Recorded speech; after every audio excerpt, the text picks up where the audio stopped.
పరిశుద్ధ గ్రంథం తెరుద్దా అండి. 2 రాజుల గ్రంథము 20వ అధ్యాయము 5వ వచనం. 2 రాజుల గ్రంథము 20వ అధ్యాయము 5వ వచనం నేను చదువుతున్నాను, గమనించండి. నీవు తిరిగి నా ప్రజలకు అధిపతి అయిన హిజ్కియా యొద్దకు పోయి అతనితో ఇట్లనుము, నీ పితరుడైన దావీదు నాకు దేవుడగు యెహోవా నీకు సెలవిచ్చినదేమనగా, నీవు కన్నీళ్లు విడుచుట చూచి తిని నీ ప్రార్థన నేను అంగీకరించి ఉన్నాను, నేను నిన్ను బాగు చేసేదను. 3వ దినమున నీవు యెహోవా మందిరమునకు ఎక్కిపోవుదు. ఆమేన్. చిన్న మాట ప్రార్థన చేసుకున్నాను. ప్రేమగల మా కన్ను తండ్రి యేసయ్య, నీకు వందనాలు, కృతజ్ఞతాస్తుతులు ప్రభువా. మీరు ఇచ్చిన లేఖన భాగాన్ని బట్టి నీ కృతజ్ఞతాస్తుతులు అయ్యా. ఈ లేఖనాన్ని విరవండి, లేఖనము చాటున మీరు దాచి ఉంచిన లోతైన నూతనమైన అతి శ్రేష్టమైన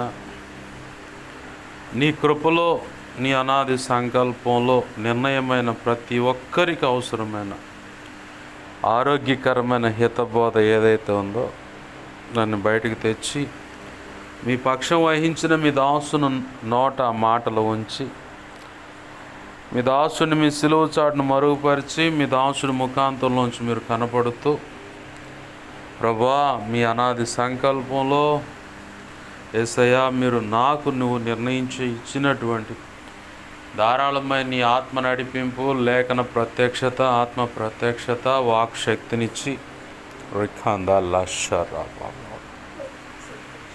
అయ్యా నీవే సూటిగా తేటగా స్పష్టంగా నాతో మాతో మీరు మాట్లాడు.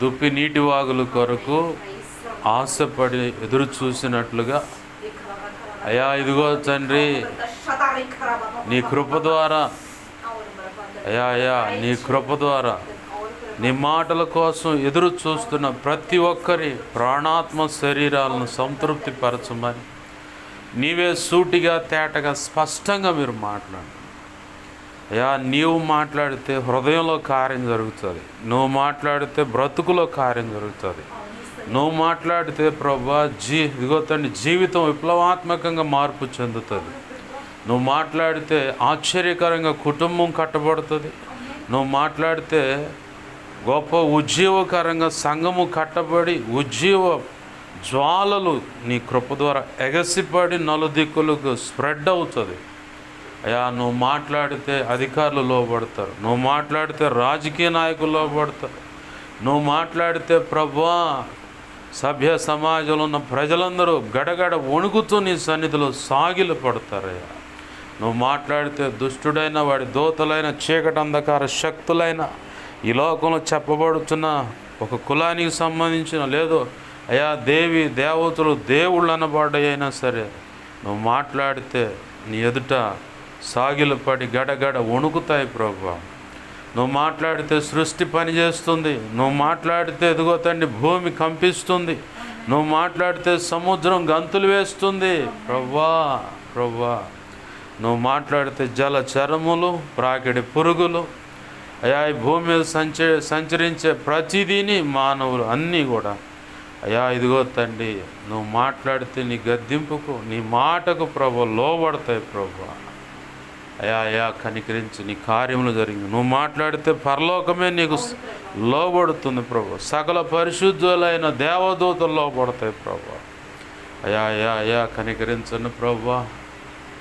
అయ్యా నీ మాట వినక తిరుగుబాటు చేస్తూ నలుదిక్కులు తిరిగేటువంటి ఈ మానవుల మీద ఎంతో మిగులు ఆశ ప్రేమను పెట్టుకొని ప్రభా మాతో మాట్లాడాలని నువ్వు దిగి వచ్చావు అయ్యా. శ్రద్ధ వినయ భయభక్తులు కలిగి నీ మాటకు చెవియొగ్గి మేము వినుటకు కృపను దయచి, నీ మాట మా చెవిని పడకుండా హృదయంలో నాటపడకుండా అది నువ్వు అనుకున్న కార్యం జరగకుండా దేవ పలు విధముల ఆటంకపరచాలని చూస్తున్న దుష్టుడు వాడి దోతలు, చీకటి అంధకార శక్తులు, దురాత్మ అంధకార శక్తులు కానీ దేవ ఈ లోకంలో చెప్పబడిన లేదా ఒక కులానికి సంబంధించిన దేవతలు దేవుళ్ళు అనబడినవి చిల్లంగి బాలమని చాతబడి క్షుద్రపోలు వశీకరణ వీటిలంతా ప్రమాదకరమైనవన్నా వాటన్నిటిని సంతోషం పరిపూర్ణమవునట్లుగా వాటి ప్రభావం యేసు నామములో బంధించబడును గాక, లయమైపోవును గాక. నా చుట్టూరు మా చుట్టూరు ఈ ప్రార్థనలు ఏకీపిస్తున్న ప్రతి ఒక్కరి చుట్టూ సిలువ రక్తపు కంచె, రక్షణ కంచె, అగ్ని కంచెను వేసి నీ చేతిని దాచిపెట్టి నీ మహిమేగాన్ని జ్ఞాపకం చేయబడి సమస్తంపై ఆవరింపచేసి నీ చేతిని నన్ను మమ్మల్ని దాచిపెట్టి జ్ఞాపకం చేయబడి సమస్తమును దాచిపెట్టి మాతో మీరు ఉండండి అయ్యా. నీ దేవదూతల అగ్ని వంటి రథముల సైన్య సమూహం చుట్టూ కావలిగుంచు. నీ కనుదృష్టి ముఖకాంతి తేజమాన వెలుగు సన్నిధి కాని నిత్యం మాపై ప్రకాశింపచ్చు. సర్వోన్నతుని శక్తి నన్ను మమ్మల్ని కమ్మునుగాక. అయ్యా నీవే నాతో మాతో ఉండండి అయ్యా. మేమున్న ఈ స్థలం, ఈ ప్రార్థనలు ఎక్కిపిస్తున్న నీ బిడలున్న స్థలాన్ని దేవా సిలువ రక్తంతో కడిగి శుద్ధజలంతో కడిగి సమస్త కీడు అపవిత్రతను కొట్టివేసి పరిశుద్ధాత్మజ్ఞను పుటవేసి ఇదిగో తండ్రి సీనాయి పర్వతంగా చేసి స్తుతి సింహాసనాసీనుడవై ఉండి నీలోంచి ప్రభావం నలుదిక్కులకు వేస్తున్నాము ప్రభులిల్లి వెళ్ళునుగాక. బలమైన నీ సన్నిధి ప్రభావం మా మధ్యలో ఉండునుగాక. అది మేము అనుభవించుదాం గాక.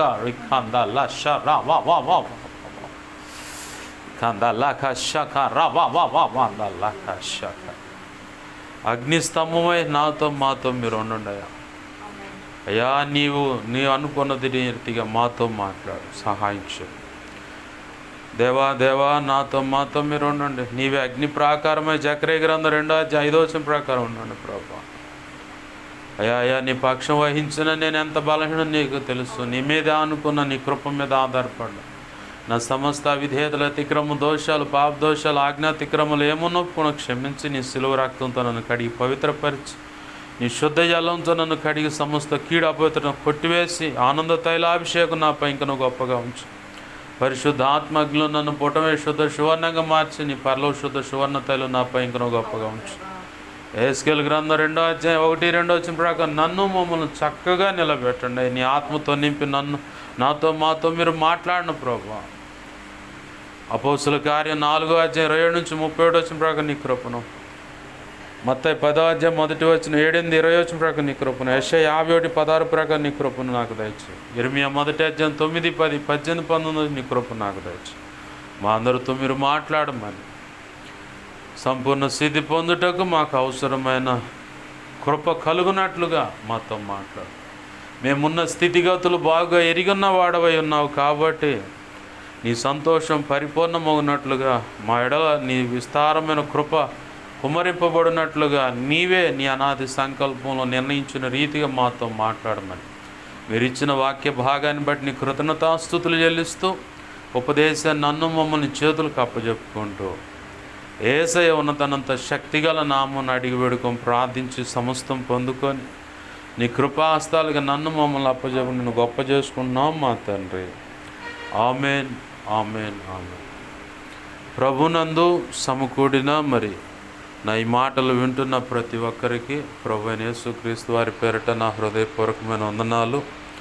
అందరికీ వందనాలు. చదువుకున్న లేఖన భాగంలో ఓ భక్తుడు కనపడుతూ ఉన్నాడు. ఎవరయ్యా ఆ భక్తుడంటే హిజ్కియా.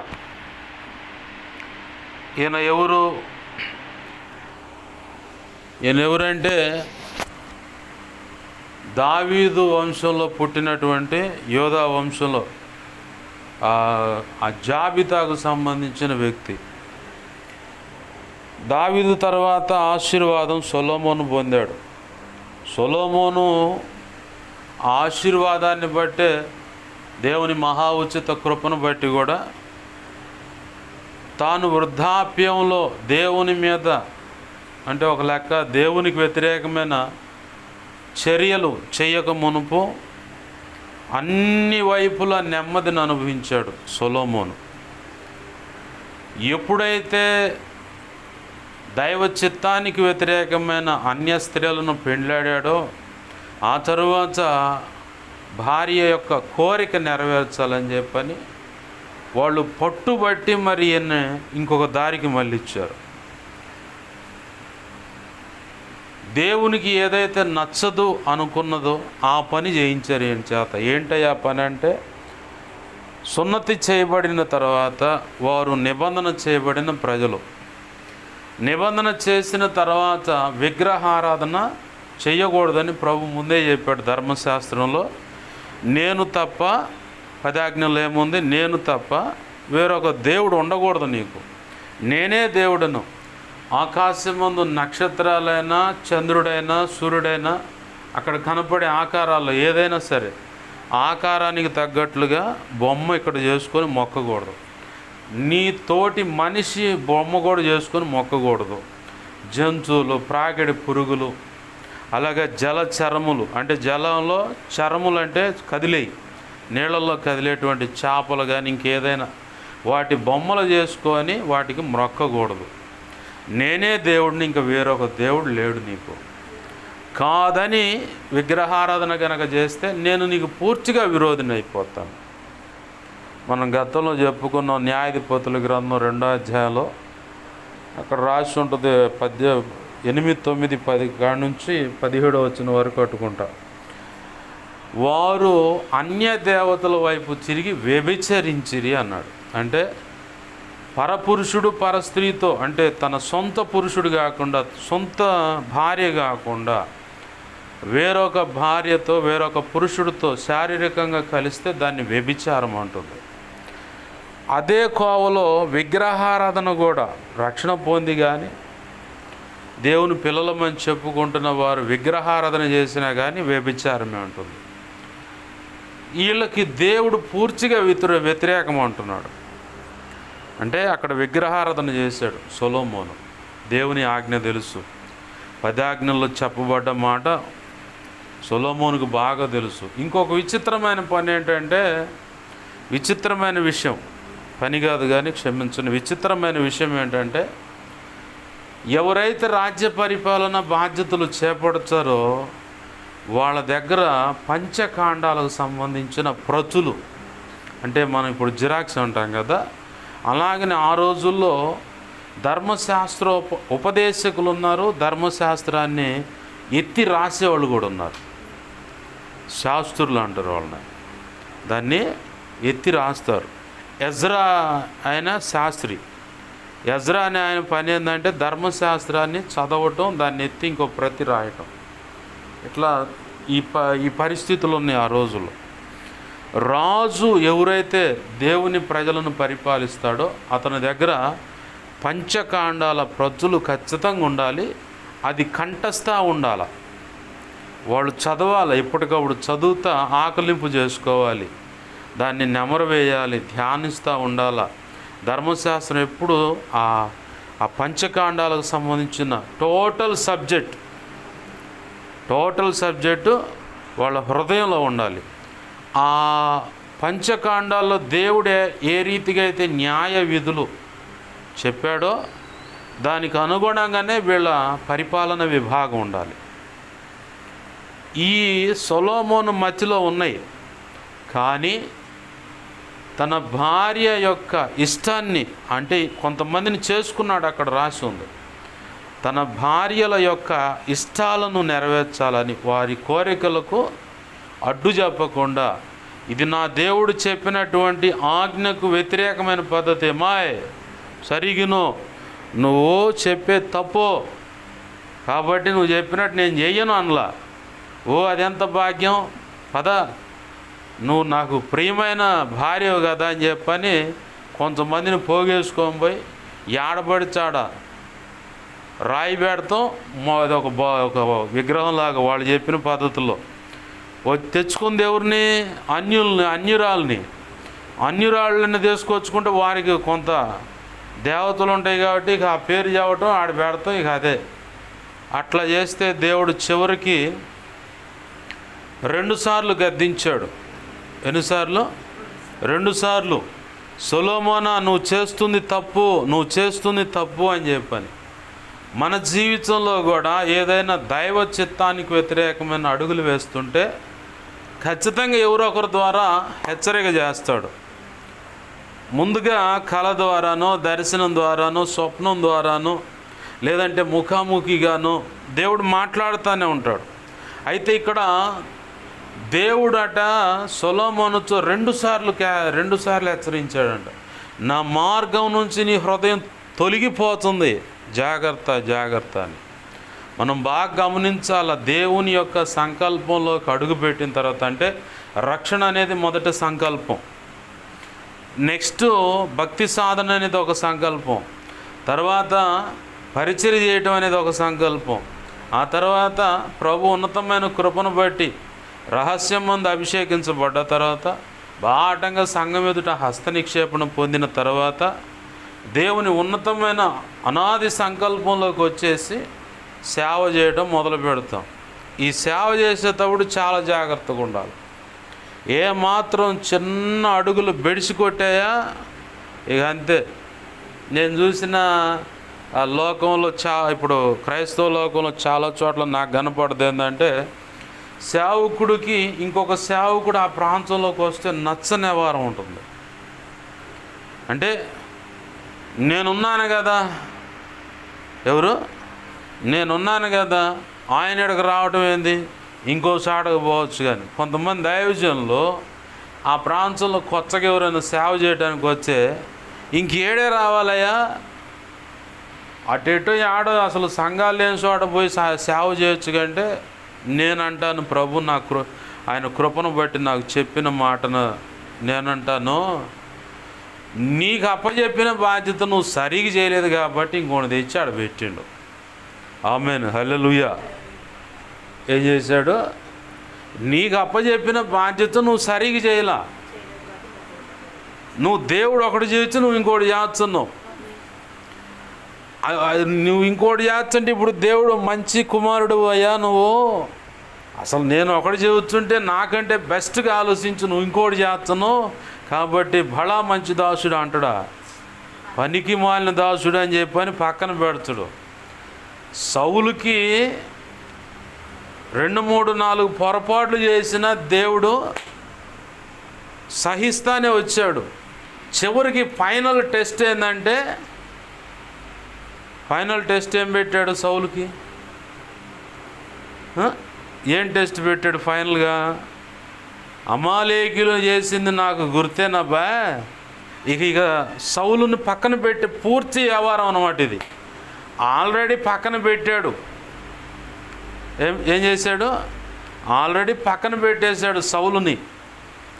13వ అధ్యాయం, మొదటి సమూయేలు 13వ అధ్యాయము 13, 14 వచనాల కాడే సమూయేలు చెబుతాడు సౌలుతో, బాయ్ నువ్వు దేవుడు చెప్పిన దానికి వ్యతిరేకంగా అవివేక పని చేసావు. బలి అర్పణ చేయాల్సింది ప్రవక్త. ఎవరు? బలి అర్పణ చేయాల్సింది ప్రవక్త. ప్రవక్త డ్యూటీ నువ్వు చేసుకున్నావు. ఇప్పుడు దాకా కొన్ని పొరపాట్లు జరిగిన దేవుడు సహించాడు. అయితే ప్రవక్త చేయాల్సిన, అంటే యాజకత్వం, యాజకుడు చేయాల్సినటువంటి పని నువ్వు చొరవ తీసుకొని ముందుకు అడుగులు వేసి జనమంతా నీ మీద వచ్చి పడతారని, వాళ్ళంతా తిరగబడతారని, కాబట్టి నువ్వు రాకముందే బలి అర్పణ అర్పించానని నువ్వు నాకు చెప్పొచ్చు, కానీ దాన్ని దేవుడు సహించడు. దేవుడు సహించడు. దీంట్లో మనకు దేవుడు చూపించే ఆధ్యాత్మిక అర్థం ఏంటంటే, దైవజనుడు చేయాల్సిన పని దైవజనుడు చేయాలి. అంటే దైవజనులు కూడా దేవుడు ఏర్పాటు చేసుకొని వారి వారి నియమాల ప్రకారము ప్రభు ఒక్కొక్కరికి ఒక్కొక్క రీతిగా కొలత కొలించి ఆ కృపనిచ్చాడు. ఆ కృపనిచ్చిన దాన్ని బట్టి కొంతమందికి కొన్ని కార్యాలు చేయడానికి ప్రభు కృపనిస్తాడు. వాళ్ళు చేసిన పని వాళ్ళనే చేయనియాల. మధ్యలో దూరితే మాత్రం ఇప్పుడు ఈ సౌలు గనక పరిస్థితి ఎదురైనట్టుగా కనబడుతూ ఉంటుంది మనకి. ఇక్కడ సమూయేలు అంటున్నాడు, యాజకుడు చేయాల్సిన బలి అర్పణ నువ్వు చేసేసావు కాబట్టి ఇది దేవుని దృష్టికి అవివేకమైన పని, కాబట్టి నిన్ను పక్కన పెట్టేశాడు అన్నాడు ప్రభు. మన జీవితంలో అన్నిటికంటే దౌర్భాగ్యమైన పరిస్థితి ఏంటంటే, దేవుడే మనల్ని పక్కన పెట్టడమే దౌర్భాగ్యమైన పరిస్థితి. మనల్ని పక్కన పెట్టడం వల్ల దౌర్భాగ్యమైన పరిస్థితి ఏంటంటే, సకల ఐశ్వర్యాలతో కూడినటువంటి యేసయ్య, బుద్ధియు జ్ఞానము సర్వ సంపదలు క్రీస్తునందే గుప్తమై ఉన్నాయి, అంటే రహస్యంగా దాచిపెట్టబడి ఉన్నాయి. మరి ఆ యేసు ప్రభువారే మనల్ని ఎడబాసి మనల్ని పక్కన పెట్టాడంటే ఇక మనం దరిద్రులం కాకపోతే, దౌర్భాగ్యం కాకపోతే ఇంకేముంటుంది? ఇక్కడ సౌలుని దేవుడు ఏం చేస్తున్నాడంటే పక్కన పెట్టేశాడు. కారణం ఏంటంటే యాజకుడు చేయాల్సిన పని యాజకుడు చేయనీయకుండా ముందుగా తొందరపడి, కొందరు దైవజనుల విషయంలో మనం చూస్తే ఒక్కొక్కరికి ఒక్కొక్క తలాంతు ఇస్తాడు. ఆ తలాంతు ఇచ్చిన దాన్ని బట్టి ఆ దైవజనులు ప్రభు కృపలో దేవుని సేవలో వాడబడుతూ ఉంటారు. కానీ కొంతమంది చొరవ చేసి ఆ దైవజనుడు ఏమి లేదండి, అదంతా ట్రాష్, అందరిని ఆకర్షించడానికి అలా చేస్తూ ఉన్నారులే, కానీ ఇదొక ట్రిక్ అన్నమాట. అనేకులను ఆకర్షించుకొని ఫాలోవర్స్ని పెంచుకొని తన గురించి గొప్పగా చెప్పుకోవాలని ఇదొక ట్రిక్. అదంతా ఉట్టిదే. ఇటు రమ్మను, నేను చేస్తా అని చెప్పాను. ఏం చేస్తావు? దేవుడు ఒక దైవజనుడికి ఒక రకమైన అధికారము, కృప, అభిషేకాన్ని కూడా దేవుడు ఇచ్చాడు. హెబ్రీ పత్రిక 1వ అధ్యాయం 9వ వచనంలో నీ తోడి వారి కంటే నీవు హెచ్చింపబడినట్లుగా ఆనంద తైలాభిషేకంతో నిన్ను అభిషేకించను అని రాస్తుంది. మరి నీ తోడి వారి కంటే హెచ్చింపబడినట్లుగా అన్నప్పుడు అక్కడ ఏదో ఒక ప్రత్యేకమైన కృప ఉంది, అధికారం ఉంది, అభిషేకం ఉంది, వాక్కులో శక్తి ఉంది. కాబట్టే ప్రభు అక్కడ హెబ్రీ పత్రిక 1వ అధ్యాయము 9వ వచనంలో నీ తోడి వారి కంటే నీవు హెచ్చింపబడినట్లుగా ఆనంద తైలాభిషేకంతో నిన్ను అభిషేకించను అని రాసి ఉంది. మనం బాగా గమనించాలి. కొంతమంది ఏం చేస్తూ ఉంటారంటే ఆ దైవజనుడు చేసే పని నేనే చేస్తాను అంటారు. ఎట్లుంటుందంటే స్కెవా అని చెప్పని ఒక యవనస్తులు, ఒక యాజకుని యొక్క పిల్లలు, పౌలు శీలలు అక్కడ ఉన్నప్పుడు పౌలు యేసు నామం పేరిట ఉచ్చాటనంటే యేసు నామములు ఆజ్ఞాపిస్తున్నాను, దెయ్యమా అతను వదిలిపెట్టి పో అనగానే అది వదిలిపెట్టి పోతూ ఉంది. అబ్బో ఇదేదో భలే ఉందని చెప్పని పౌలు చేసినంతసేపు అద్భుతాలు జరుగుతున్నాయి, దెయ్యాలు వదిలిపోతాన్ని, బాగుంది, అంతా బాగుంది. అదంతా బాగానే ఉంటే ఇది చూసినటువంటి ఈ స్కెవా అనే వాళ్ళు ఉన్నారు అక్కడ, కొంతమంది పిల్లలు, యాజకుని యొక్క పిల్లలు, వాళ్ళు కూడా వచ్చి యేసు నామములు వదిలిపెట్టి పో అంటున్నాయి. వీడికి ఎందుకు ఖాళీగా ఉండొచ్చుగా, చూసినోడు ఏదో అద్భుతం జరిగింది దేవునికి స్తోత్రం అని చెప్పాను అలా, లేదంటే చేతనైతే ఆసక్తి ఉంటే ఆ దైవజనుడి దగ్గరకు పోయి అయ్యా నేను కూడా శిష్యరికం చేయాలనుకుంటున్నాను, ఆ బలము అభిషేకాన్ని పొందాలనుకుంటున్నాను, నాకు బాప్తిసం, ఒకవేళ బాప్తిసం లేకపోతే బాప్తిసం ఏంటయ్యా, నాకు ఆ కృపనే ఉండయ్యా, బాప్తిసం పొందాలి, నేను ఆ అభిషేకం నాకు కూడా కావాలి అని శిష్యరికం చేస్తూ ప్రార్థనలోకి అడుగు పెడుతూ మొదటిగా బాప్తిస అనుభవంలోకి వచ్చి ప్రభు పాదాలు పట్టుకుంటే బాగుండే.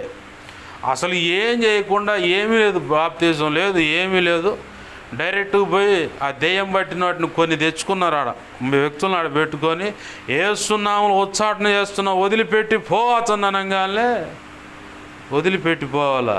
ఏ ఊర్రా మీది, ఏ ఊరు, ఏడ సంగతి? యేసు నాకు తెలుసు.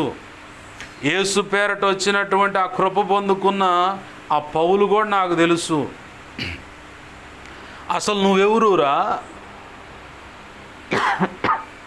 అసలు నువ్వెవరురా అని చెప్పి అంచె మీద పట్టి దయ్యం పట్టినోడు గుడ్డలు మొత్తం చించి అండర్వేర్ మీదే వాడిని ఉంచారు. రేల కొట్టిండు వాడు, దెయ్యం పట్టినోడు. చివరికి వాళ్ళు మొత్తం ఆ దెయ్యం పట్టినోడి చేతిలో తన్నులు తిని, దెయ్యం పట్టినోడు పారిపోవడం కాదు, వీళ్ళు పారిపోయారు. దైవజనుడు అంటే సౌలు సమయలు చేయాల్సిన పని సౌలు చేశాడు, సమయలు చేసిన పని సౌలు చేశాడు, పక్కన పెట్టేశాడు దేవుడు. అంతకుముందు ఉన్నాయి తన జీవితంలో పొరపాట్లు, చెప్పినవి చేయకుండా అడ్డదిడ్డంగా నడిచిన వ్యవహారం, అయినా సహించాడు. కానీ యాజకత్వం, యాజకుడు ఎవరైతే, బైబిల్లో ఇంకొక రాజు గురించి కూడా రాసి ఉంది, అహజ్ అనే రాజు అటుకుంటా. అడావుడిగా వచ్చి యాజకులు లేవీలు చేసిన పని ఈయన అడావుడికి పోయి బలి అర్పణ చేసిండు. యాజకులు చెబుతూనే ఉన్నారు, రాజా అది నీ పని కాదు, మర్యాదకు పక్కరా. రాజా అది నీ పని కాదు, మర్యాదకు పక్కరా అంటే రాజు నేనండు బర్రా పోయిండు. బలి అర్పణ చేస్తే ఈడ పుట్టింది కుష్టు. దేవుడు మొత్తాడు, అయిపోయింది, అర్థమైపోయింది. ఇక వీళ్ళకు కూడా అర్థమైపోయింది. తాడు కట్టి బయటకు లాక్కొచ్చి ఈడ్చి పక్కన పడేశారు. తర్వాత కాయలా పడ్డాడు, దేవుడు మొత్తాడు, చచ్చాడు. యాజకత్వం అంత విశిష్టమైంది. కానీ సౌలు ఏం చేశాడంటే ఆ ఫిలిస్తీన్ దండు మీదకు వస్తుందని, ప్రజలంతా తిరగబడతారని, తన పక్షంగా ఉండకుండా ఉంటారని, తన ప్రాణాలు కాపాడుకోవడానికి యాజకత్వానికి ముందుకు అడుగు వేసి, సమయాలు వచ్చేందుకు ఆలస్యం అవుతుందని బర్ర అడుగులు వేసి తేండి అని చెప్పని బలి అర్పణ అర్పించాడు, తిరిగిండు. సమయాలు వచ్చి నిలబడ్డా అంతే. ఎందుకు ఇంత అవివేకమైన పని చేసావు? నేను వచ్చేసరికి ఆలస్యమైతే ఆ లెక్క నేను చెప్పుకుంటా, నీకేందంత ఆతృత? నువ్వు అలా ఉండాలి అంతే. కాదయ్యా, వాళ్ళు వచ్చే ఫిలిస్తీన్ దండు ఎదురుకు వస్తుంది, అయితే అలా ఉండాలంతే. ఆజ్ఞ అంటే ఇక ఆజ్ఞ. ఇక అప్పుడు ఈ ఆజ్ఞ అంటే మరి ఒక సబ్జెక్టు ప్రభు పరిశుద్ధాత్మదేవుడు గుర్తు చేస్తూ ఉన్నాడు. భక్త సింగయ్య గారి దగ్గరికి సేవ చేయాలనుకున్న వాళ్ళు ఎవరైనా వస్తే, ఆయన కొన్ని సంవత్సరాలు ఆడ పెంపార చేసి, ఇక నెక్స్ట్ ఇయర్ ఇతన్ని సేవకు అభిషేకించాలి, సిద్ధపరచాలనుకున్నప్పుడు భక్త సింగయ్య గారి దగ్గర పరిచయం చేయడానికి పెడతారంట. గతంలో మీరు వినే ఉంటారు. పరిచయం చేయడానికి పెడితే ఆయన అటు మహారాష్ట్ర అటువైపు వ్యక్తి కాబట్టి కొంతమంది ఏం చేస్తారంటే అన్నం తిన్న తర్వాత స్వీట్ తింటారు, కొంతమంది పెరుగులో జిలేబీ స్వీట్ నంచుకొని కూడా తింటారు. అలాంటి బ్యాచ్ ఉన్నారు. కొంతమంది ఈ స్వీట్ తింటానే ఉంటాడు, వాడు అటు పక్కన టీ తాగుతున్నాడు. అట్లాంటి వాళ్ళు కూడా చూశారు. రాజస్థాన్ బ్యాచ్ స్వీట్ లడ్డు నోట్లో వేస్తాడు, మళ్ళీ టీ తాగుతూనే ఉంటాడు. అదో టైప్ వాళ్ళ కల్చర్ అది. ఆ టైపులోని దైవజనుడు భోజనం చేసిన తర్వాత ఏదన్నా తీపి తినటం అలవాటు. అయితే 10 రూపాయలు ఇచ్చి ₹1 చాక్లెట్లు తీసుకొని రా. అప్పట్లో రూపాయికి చాక్లెట్లు అంటే 10 ఇస్తారు. 10 చాక్లెట్లు తీసుకొని వచ్చి ఆడ పెట్టిండంట. పాస్టర్ గారు అడగతల్లా, భోజనం అయితే తిన్నాడు, అడగతల్లా. ఆయన క్రమాలు చూసుకుంటే వెళ్ళిపోవచ్చు అన్నాడు. సరే పాస్టర్ గారు ఏం అడగట్లేదు కదా అని చెప్పి నేను ఒక్కొక్కటి లోపలేస్తాను. సప్పగా చాక్లెట్లన్నీ తిని అయిపోయిన తర్వాత మరి ఏమైందో తెలియదు, దేవుడు అతని వ్యక్తిత్వాన్ని పరీక్షించడానికో ఏమో, అంత క్రిటికల్ టెస్టింగ్ అన్నమాట అది. ఫైనల్గా పరీక్షించేవారు ఈయన గ్రహ లోకంలో అంటారు, మా గ్రహ బాగోలేదని కరెక్ట్గా చివరి చాక్లెట్ నోట్లో పడితే అంతా అయిపోగానే ఇటు తిరిగి, నేను నిన్న చాక్లెట్ తీసుకురమ్మని చెప్పి నీకు 10 ఇచ్చాను కదా, ₹1 తెమ్మన్నా, చిల్లర ఇచ్చినాను, చాక్లెట్లు వేయాను. అయ్యా మీరు తినలేదని చెప్పని నేనే మొత్తం తిన్నాను. నీకు ఎవడు చెప్పాడు ఈ పని? నేను తినమన్నానా నిన్ను? నేను తినమనలేదు కదా. ₹1 నమ్మకంగా లేనివాడివి 100 అయినా 1000 అయినా నీకు నమ్మకత్వం లేదు. నువ్వు సేవకు పనికిరావు, పెట్టాబేడ సర్దుకొని వెళ్ళిపోయాడు. సేవకు ఇంకో సంవత్సరంలో ముందుకు సిద్ధపరచడానికి ఆయన అప్పటికి ఎన్ని సంవత్సరాలంటే 13 సంవత్సరాల నుంచి ఆ మందిరంలో ఉంటాడు. ₹1 కాడ, ఈ ₹1 కాడ నువ్వు తేడాగా ఉన్నావు, పనికిరావు కాబట్టి వెళ్ళిపో. ఇవాళ ₹1 ఇది, రేపు 1000 కావచ్చు, 10,000 కావచ్చు, ₹1,00,000, ₹1,00,00,000 కావచ్చు. కానుకలే నువ్వు దొంగతనంగా జేబులు వేసుకుంటావు, నువ్వు పనికిరావు, వెళ్ళిపోయాడు. 13 సంవత్సరాల నమ్మకత్వం ఒక్క దెబ్బతో ఎగిరిపోయాయి. అంటే ఇక్కడ 2 కోణాలు ఉన్నాయి. సౌలును దేవుడు నమ్మాడు, కానీ చెప్పిన మాట వినకుండా వేరే అడుగు వేశాడు. మరోపక్క దేవుడు నమ్మకత్వాన్ని కూడా చూస్తాడు. ఆ నమ్మకత్వాన్ని మనం కాపాడుకోవాలి. చాలామంది కొన్ని పొరపాట్లు చేసిన దాన్ని బట్టి నన్ను నమ్ముతారో లేదో, నన్ను నమ్ముతాడా, లేకపోతే భర్తే ఉన్నాడు నన్ను నమ్ముతాడా, భార్య ఉంది నన్ను నమ్ముతాడా, అంటే నన్ను నమ్ముద్దా, నన్ను నమ్ముతాడా అని భార్య అనుకుంటుంది. లేదు భర్త ఏమో నన్ను నమ్ముద్దా నా భార్య అనుకుంటాడు. పొరపాటు జరిగింది. అయితే ఆ నమ్మకత్వానికి అంటే నిర్మాణం జరగాల. నేను పూర్తిగా నమ్మాను అని చెప్పాను, పూర్తిగా నేను మారాను, నాలో పూర్తిగా మార్పు వచ్చింది అన్నది, ఆ వ్యక్తిత్వం అనేది, మార్పు అనేది కనపడాల. ఆ మార్పు ఎప్పుడు దాకా కనపడాలంటే దావీదు వలె తన బ్రతుకు కాలమంతా ఆ మార్పు విధానాన్ని నలుగురు చూపించుకుంటా ఆ వ్యక్తిత్వాన్ని కాపాడుకుంటా వచ్చాడు. ఎలా? ఉరియా భార్య విషయంలో జరిగిన పొరపాటును బట్టి 4 చనిపోయారు, నష్టమైతే జరిగింది. కానీ ఇక అలాంటి పొరపాటు ఇంకెప్పుడు కూడా, ఎట్లా అంటే పండు వృద్ధాప్యమందు తనకు వెట్టగలుగుద్దని చెప్పని ఒక కన్య పిల్లను, ఒక యవనస్తురాలను తీసుకొచ్చి అతనికి ఉపచారం చేసేలాగా, ఆయన ఏదైనా కాలకృత్యాలు చూసుకున్నప్పుడు శుభ్రం చేయడానికైనా, ఒకరు అమ్మ చలిగా ఉందంటే, ఇప్పుడు దుప్పటి కప్పి అమ్మని మనం చలిగా ఉందన్నాం అనుకో, భార్య అయినా భర్త అయినా అమ్మాయి నాకు కొంచెం చలి వేస్తుందని చెప్పన్నప్పుడు ఆ రగ్గు కప్పు అలాగనే నా వైపున అట్లా ఆనుకొని పడుకోండి. అట్లా వెట్టగలగటానికైనా సరే ఆ అమ్మాయి ఉండాలని చెప్పని కావాలని తీసుకొచ్చి ఆడ పెట్టారు.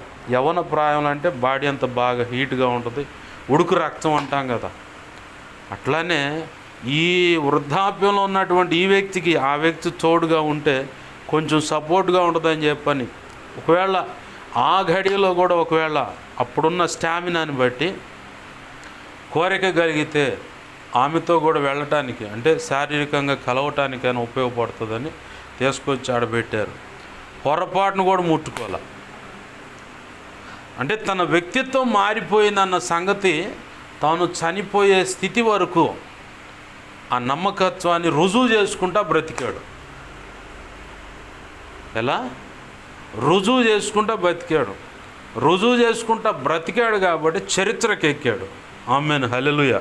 వేళ ఎవరైనా భార్యగా నా భర్త నన్ను నమ్ముతాడో లేదంటే, భర్తగా నా భార్య నన్ను నమ్ముద్దో లేదో అనుకుంటే, లేదు ఎవరైనా ఒక వ్యక్తి విషయంలో ముందుగా అడ్వాంటేజ్గా తీసుకున్న నిర్ణయాలను బట్టి, జరిగిన పొరపాటును బట్టి ఈమె వ్యక్తిత్వం తేడాని నలుగురిలో ముద్రపడి ఉండొచ్చు, లేదు ఇతని వ్యక్తిత్వం తేడాని నలుగురిలో ముద్రపడి ఉండొచ్చు, లేదంటే చాలా ప్రాణప్రదంగా ప్రేమించినటువంటి వ్యక్తి, ఒక పురుషుడే ప్రాణప్రదంగా ప్రేమించాడు ఒక అమ్మాయిని, కానీ ఆమె తొందరపాటు చేసి తీసుకున్న నిర్ణయాన్ని బట్టి ఈమె ఇక తేడా అని అనుకుంటాడేమో అనేటువంటి వ్యక్తులు కావచ్చు.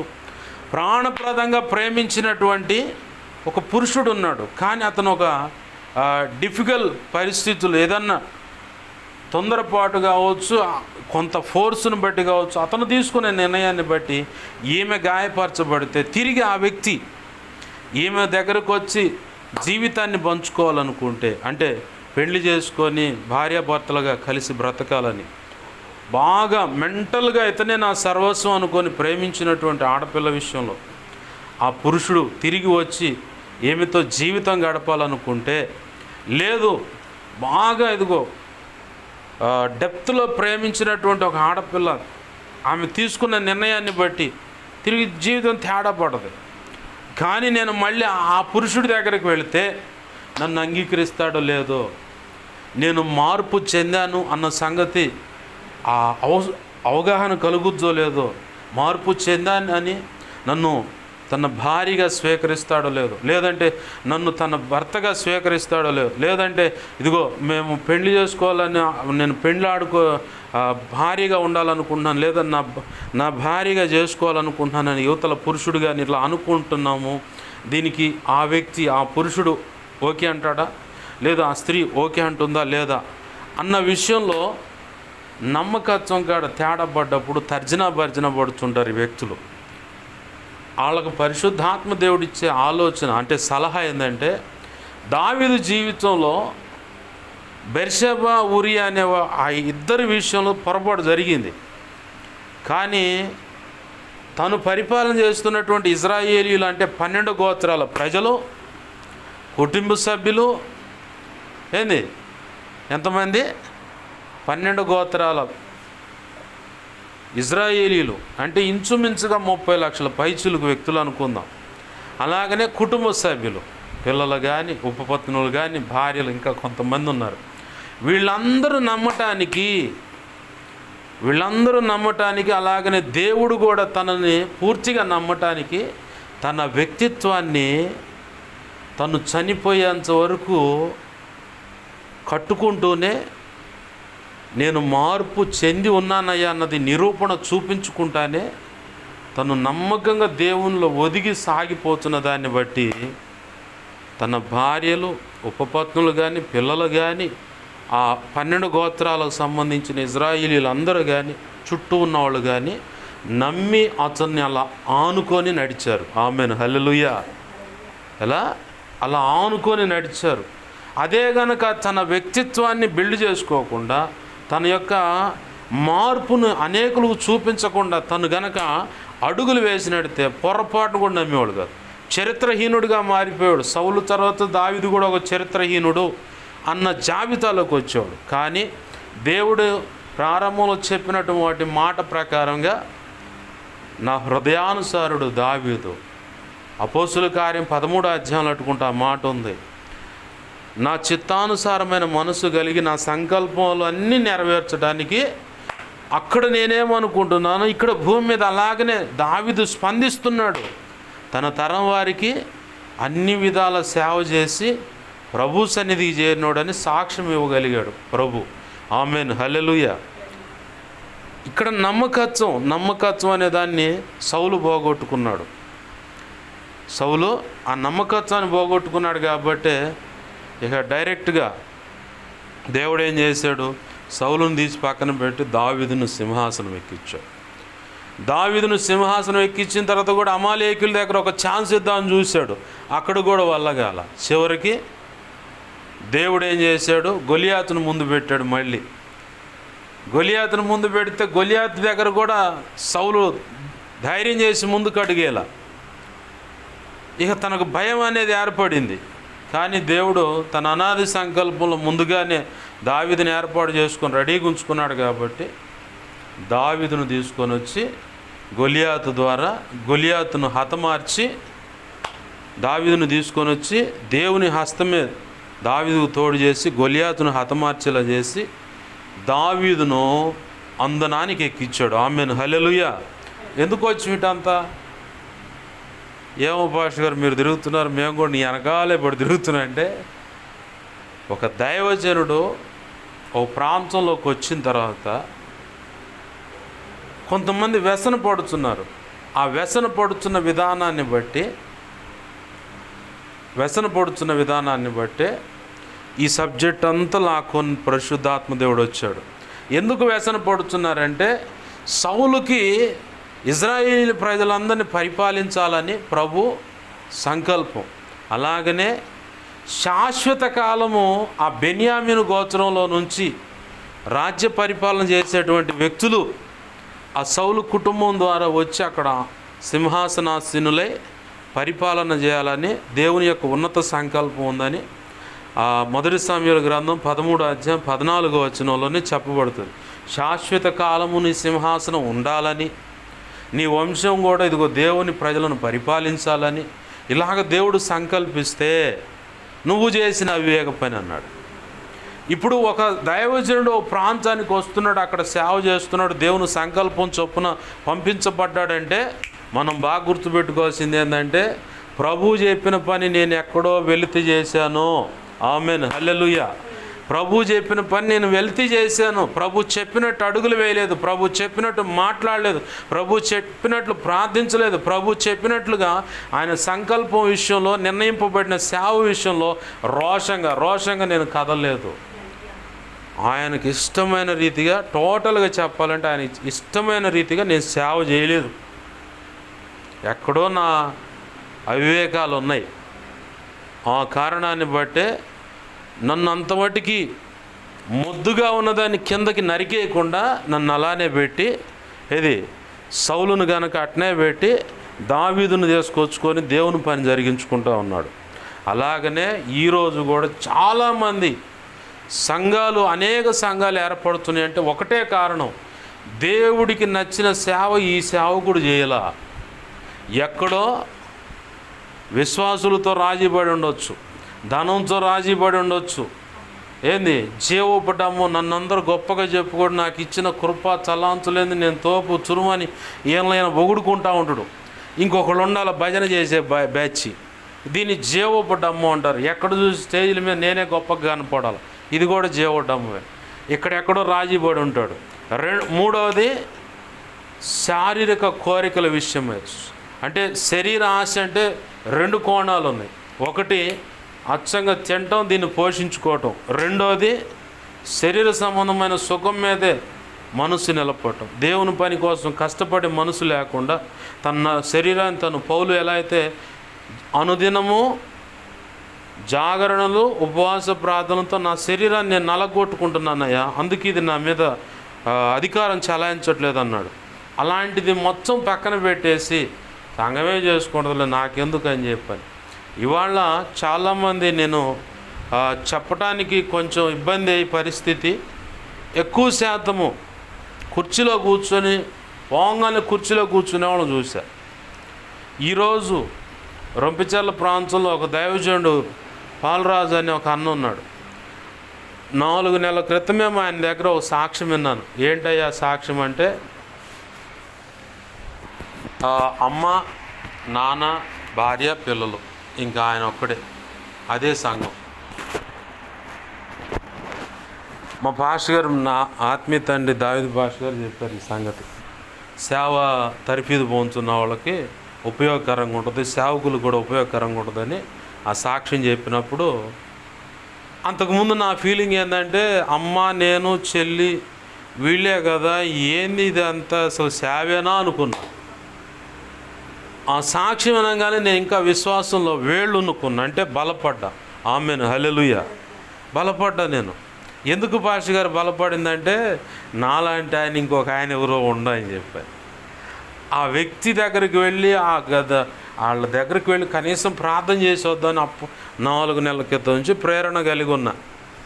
ప్రభు కృపను బట్టి ఈరోజు నా స్నేహితుడి యొక్క పెద్ద కుమారుడు, అతనికి వారి భార్యాభర్తలను ప్రేమించి దేవుడు ఇచ్చినటువంటి ప్రథమ సంతానం, ఆ బిడ్డ యొక్క మొట్టమొదటి పుట్టినరోజు కాడికి వెళ్ళి రిటర్న్ వేస్తా గతంలో అన్న కూడా అడిగాడు, అన్న మీరు ఒకసారి వస్తే మా కాడికి వచ్చి ప్రేయర్ చేయాలని.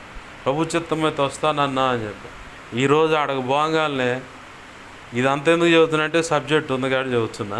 ఆడకు పోగానే అన్నాడు సంగతి ఇలా ప్రార్థన చేయాలి రండి అన్న అంటే, సరే వస్తున్నా అని చెప్పి షాప్ కాడి నుంచి వచ్చాడు. అన్నది బార్బర్ షాప్, సేవకుడే, 3 సంవత్సరాలైన సేవ మొదలుపెట్టి వెళ్ళాము. ఇల్లు అటు పక్కన, ఇటునే ఓపెన్గా మందిరం, ఇంటికి ఇటు పక్క స్థలంలో మందిరం. ఆడ బాగా నా అలవాటు చోపున మోకాడొచ్చిన, అన్న ఆగా కుర్చీ కూర్చాను. ఆహా నాకు వద్దు కుర్చీ. నేను ఒకటే చెప్పా, షాలేం రాజు గారి దగ్గర, నా ఆత్మీయ తండ్రి దగ్గర కానీ ఏంది మేము నేర్చుకుంది ఏంటంటే, పోంగాల మందిరం అయితే మోకాళ్ళు వేయటం, గృహం అయితే గృహకూటం అయితే అక్కడ మోకాళ్ళు వేసి ఆ కుటుంబం కోసం ప్రార్థన చేయటం, మందిరం అయితే సంఘం అయితే ఆ సంఘం మందిరం నడిపిస్తున్న సేవకుని కోసం ప్రార్థన చేయటం, సువార్త సభ అయితే ఘనంగా జరగాలి, రావాల్సిన వాళ్ళ విషయంలో కృపనివ్వని సేవకుని వాడుకోమని చెప్పి అలా ప్రార్థన చేయటం మేము చూసాము, మేము నేర్చుకున్నామన్నా, మాకు అదే అలవాటు. అందుకని మేము రాగానే మోకాళ్ళు వేస్తాం, రాగానే మోకాళ్ళు వేస్తాం. ఈ మోకాళ్ళకి ఇటెందుకు వచ్చామంటే, చాలామంది కుర్చీలో కూర్చొని ప్రార్థన చేయటం, నుంచొని ప్రార్థన చేసి ఎవరాలే కానీ, లేదంటే సంఘానికి అప్పచెబుతారు, మీరే ఏలుకోండి, మీ ఇష్టం ఎట్నో చేసుకోండి అని. చివరికి ఎవరు బాగుపడతారు? కాపరి మాదిరి చూపించాలి, కాపరి మాదిరి చూపించాలి. నేను మోకాళ్ళ మీద నిలబడకుండా నువ్వు మోకాళ్ళు ఏంటి, ఎవరైనా మొఖమా నువ్వు ముందు మోకాళ్ళే అంటారు, ఎవరైనా అంటారు.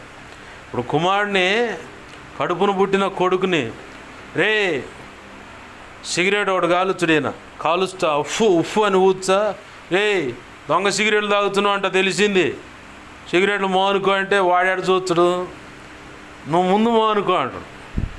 నువ్వు ముందు మానుకో మాకు తరా చేయదు కానీ, నువ్వు మానుకోకుండా మాకు చేతుంది అనుకుంటా మనసులో అయినా సరే. అట్లానే సంఘాన్ని నడిపించడానికి కాపరి చేయాల్సిన మొట్టమొదటి పని మోకాళ్ళు వేయటం. మోకాళ్ళ మీద కనపడితేనే వాళ్ళు మోకాళ్ళ మీద నిలబడతారు. మా దైవజనుడు మా కోసం మోకాళ్ళు వేసి అన్ని గంటల పాటు ప్రార్థనలో ఉంటున్నాడు కాబట్టి నేను కూడా మోకాళ్ళు వేయాల, మా కోసం ఉపవసించి ప్రార్థన మా దైవజనుడు నేను కూడా మా దైవజనుడి కోసం మేము కూడా ఉపవసించి ప్రార్థన చేయాలని చెప్పి. ఇది క్రమం. ఈ క్రమాన్ని నువ్వు తప్పావు కాబట్టి ఇంకో దైవజనుడు తెచ్చి ఆడ పెట్టిండు. ఆ దైవజనుడు అయినా క్రమం తప్పాడంటే ఇంకొకటి తీసుకొచ్చి పెడతాడు. అట్టనే అనేక సంఘాలు ఇక్కడ ఏర్పడేది. ఎందుకు ఏర్పడుతున్నాయి సంఘాలు? ఒక సేవకుడు కొత్తగా వస్తే ఆ సేవకుని విషయంలో ఇంకో ప్రాంతం పోవచ్చు అంటే నువ్వు ఈ ప్రాంతంలో నువ్వు చేయాల్సిన పని చేయలేదు కాబట్టి. జఫనే శాస్త్రి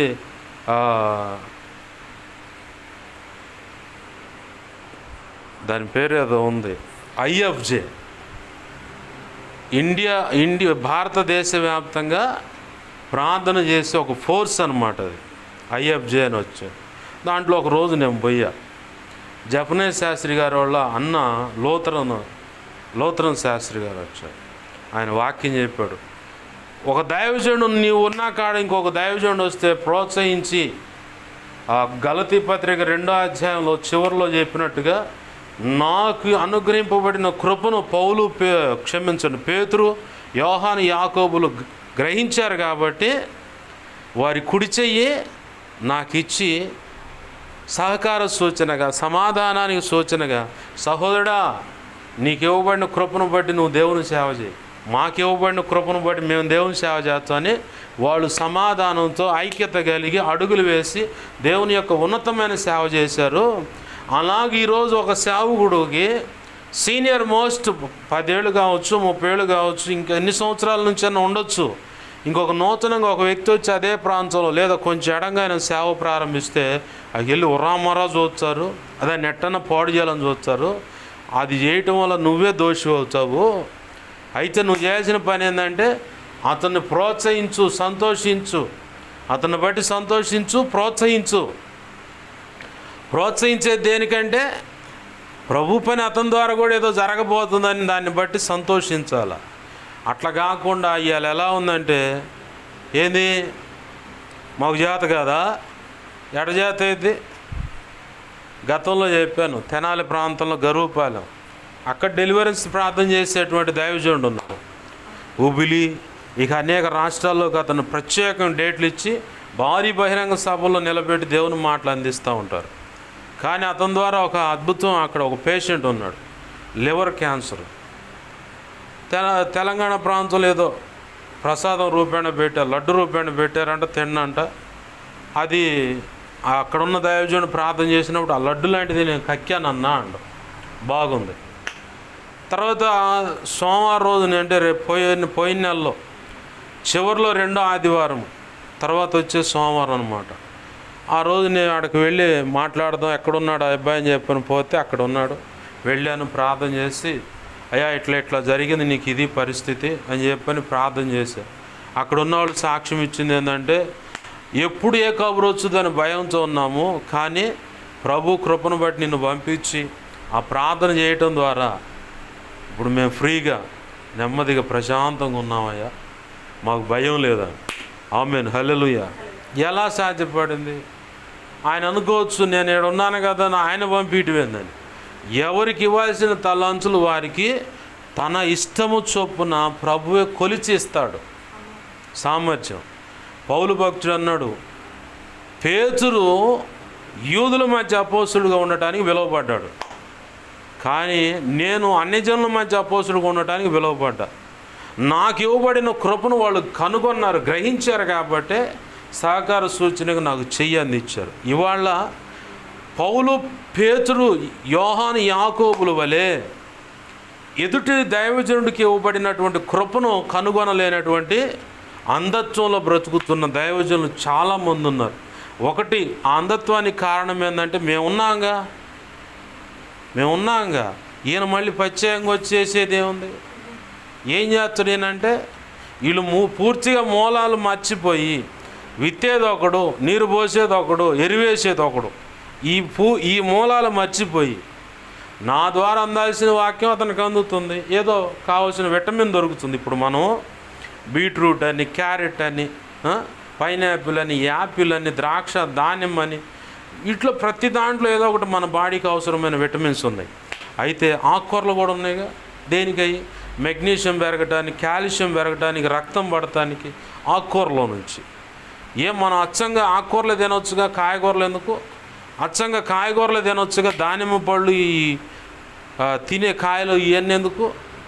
అచ్చంగా అయ్యే తినొచ్చుగా, మాంసం ఎందుకు? చేప, చికెన్, ఈ మాంసం ఎందుకు?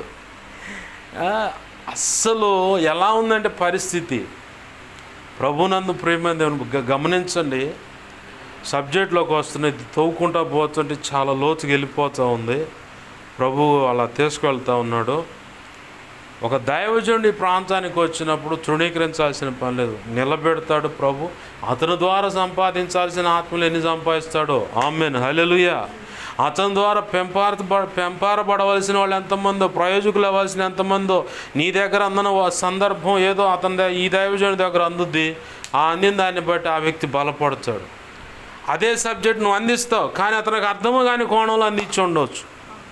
ఇప్పుడు షాలేం రాజు గారు అంత గొప్పగా అయ్యా ఆ మహానుభావుడి ద్వారా ఈ చాలా సంగతులు మేము వింటున్నాం అని ఎవరని చెప్పినా వాక్యాన్ని విరిచి వివరించే విధానం ఆయనకి ఆ కోణంలో ఇచ్చాడు. దేవునికి మహిమ కలుగును గాక, హల్లెలూయా. ఆ కోణంలో ఆయనకి ఇచ్చాడు. ఉపేంద్ర గారని గతంలో షాలేమ్మన్న ఒక సువార్త సభలో తీసుకొచ్చి నిలబెట్టి వాక్యం అందించాడు.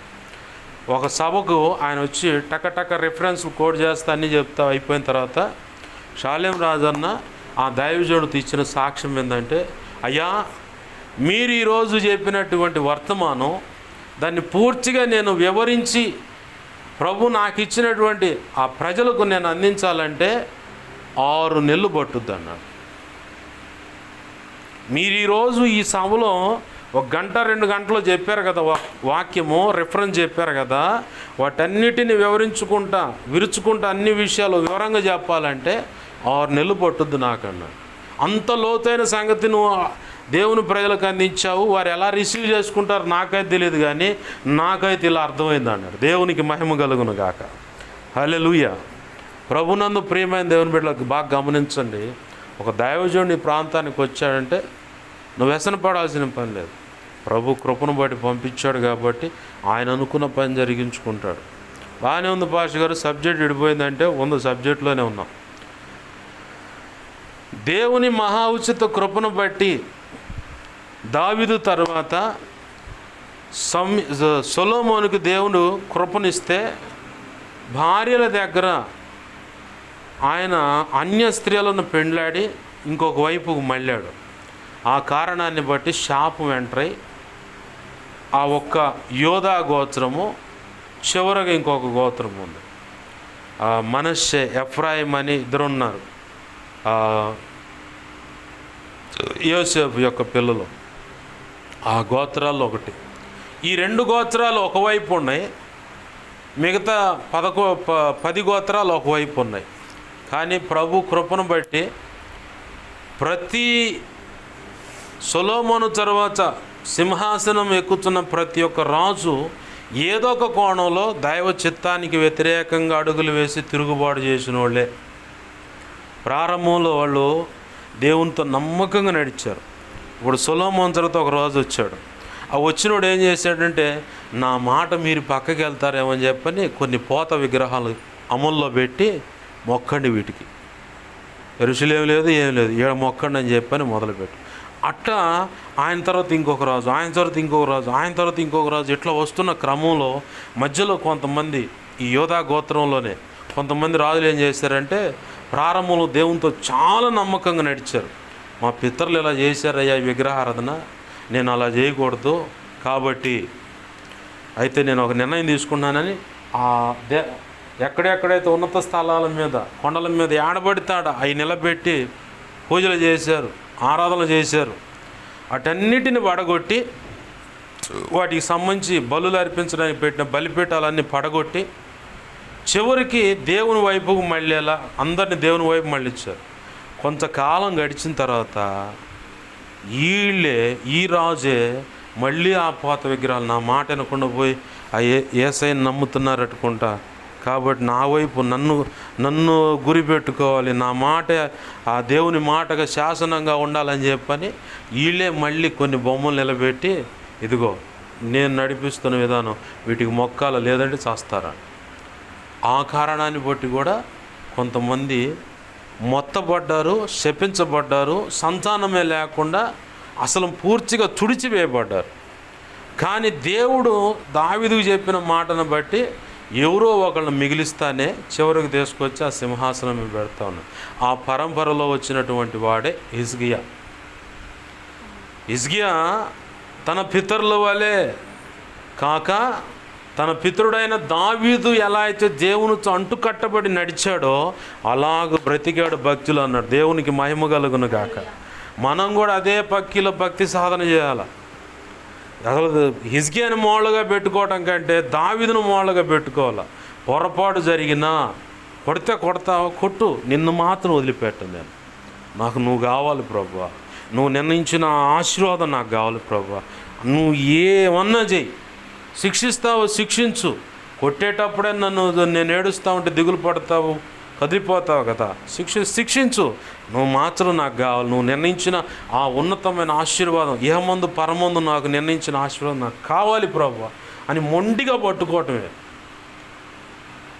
దావీదు హిజ్కియాకు మోడల్ అయ్యాడు. నువ్వు నేను కూడా ఇంకొకరు మోడల్ అవ్వాలి. మనం మోడల్గా ఉండాలి. అనేకులకు మనము ఆకర్షితులుగా ఉండాలి.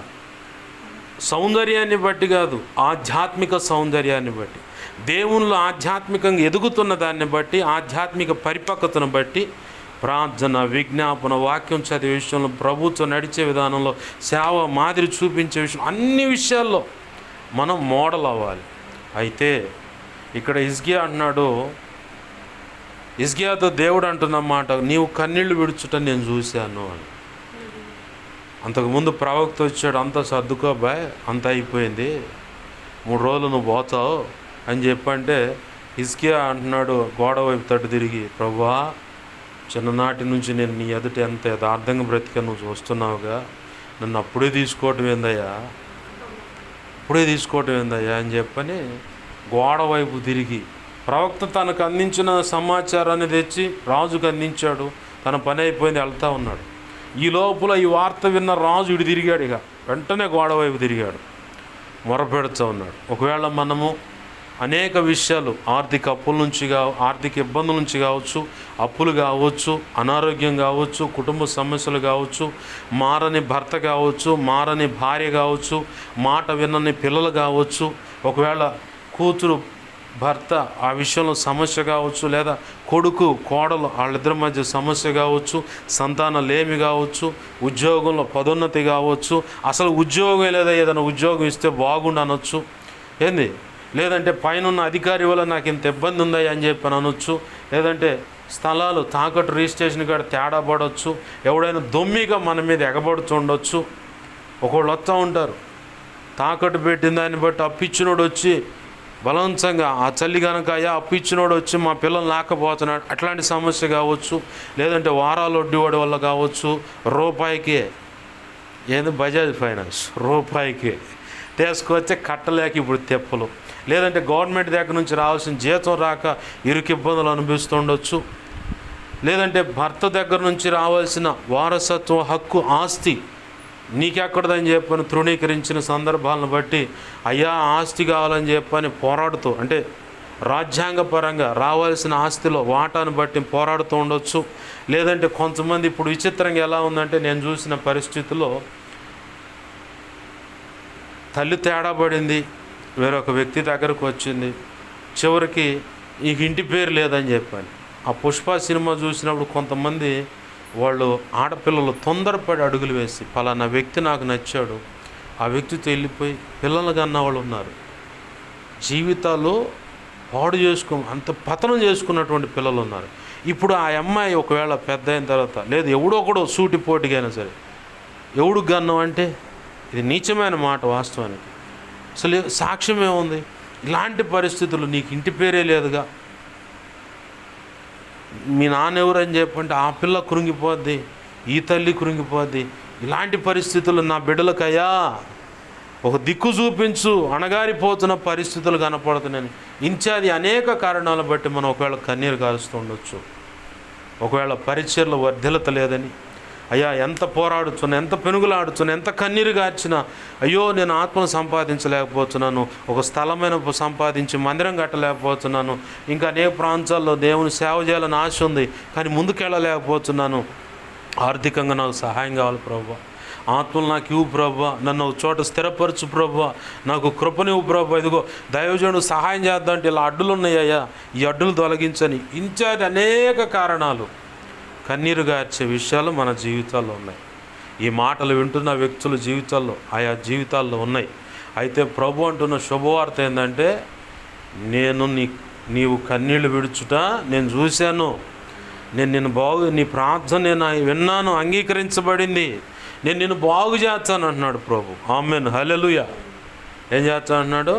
నేను నిన్ను బాగు చేస్తాను, నీవు కన్నీళ్లు విడుచుట నేను చూచి తిని, నీ ప్రార్థన నేను అంగీకరించి తిని అన్నాడు. మనకు చాలా డౌట్ ఉంటుంది అన్నమాట, నా ప్రార్థన దేవుడు ఆలకించడో లేదో, నా ప్రార్థన దేవుడు ఆలకించడో లేదో, ఓమో ఏందో మరి ఆలకించడో లేదో, నేను అసలుకి దేవుడికి నచ్చినటువంటి అడుగులు వేసి ఇలా చేశాను, సాక్ష్యం పోగొట్టుకున్నాను, కొన్ని పరిస్థితులను బట్టి అసలు నా ప్రార్థన అసలు ప్రభు విననంత ఘోరమైన పాపంలో అడుగు వేశాను అనుకుంటే, ఇట్లాంటి ఇన్ఛార్జి కారణాలను బట్టి ఒకవేళ ఎవరైనా వేదన చెందుతూ ఉంటే ప్రభు అన్నాడు, ఎంత ఘోర పాపినైనా ప్రభు క్షమించడానికి సమర్థుడై ఉన్నాడు. ప్రభువా నాది పొరపాటైంది, నన్ను క్షమించయ్యా, నా మాట నీలోంచి రావటం కోసమే ఆయన ఎదురు చూస్తూ ఉన్నాడు. క్షమించు ప్రభు అన్నప్పుడు వెంటనే ఆయన రక్తాన్ని నీ మీద ప్రోక్షించి కడిగేసుకుంటాడు, పరిశుద్ధపరచుకుంటాడు. ఇంకా మొండి మరకలుంటే శుద్ధ జలాన్ని నీపై కుమ్మరించి ఆ కీడు అపవిత్రతను కొట్టివేసి పరిశుద్ధపరచుకుంటాడు. బలమైన గతంలో ఆ పొరపాటు చేయకముందు ఉన్నటువంటి అప్పుడున్న బలమైన పరిశుద్ధాత్మ కంటే ఇంకా రెట్టింపైన బలమైన పరిశుద్ధాత్మ నీ మీద ఉంచి కృప, కనికరము, కరుణ అనేది దొరకనటువంటి వ్యక్తులకు కూడా క్షమించయ్యా అని అడిగితే ఆయన కృప, కనికరము, కారుణ్యము ఏంది అమాంతంగా కదిలి వచ్చి ఆయన అనుకున్న స్థితిలో నిలబెట్టుకొని బలమైన అభిషేకం ఇచ్చి ఉన్నతంగా వాడుకుంటున్నప్పుడు కృతజ్ఞత కలిగి బ్రతుకుతున్న దాన్ని బట్టి ప్రభు ఆ వ్యక్తిని బట్టి మహిమపరచబడతాడు. ఆమేన్, హల్లెలూయా. మనకు చేతి అపవాదిగాడు చేసే దరువు ఏంటంటే, నీ మోకం నువ్వు ఇంత ఘోరమైన పాపం చేస్తే దేవుడు ఎట్ట క్షమిస్తాడు, నీ ప్రార్థన ఆలకిస్తాడు, ఆయన నువ్వు వీటి పని చేశావు కాబట్టి ఆ వ్యక్తి నిన్ను ఎలా క్షమిస్తాడు, ఆ వ్యక్తి నిన్ను ఎలా ఓర్చుకుంటాడు, నిన్ను ఎక్కడ అసలు దగ్గరికి ఎందుకు రానిస్తాడు. భార్య పొరపాటును కూడా నిన్ను భర్తగా అంగీకరించదు. వింటున్నావా? ఏంది? భర్తగా నిన్ను పొరపాటును కూడా ఆమె అంగీకరించదు.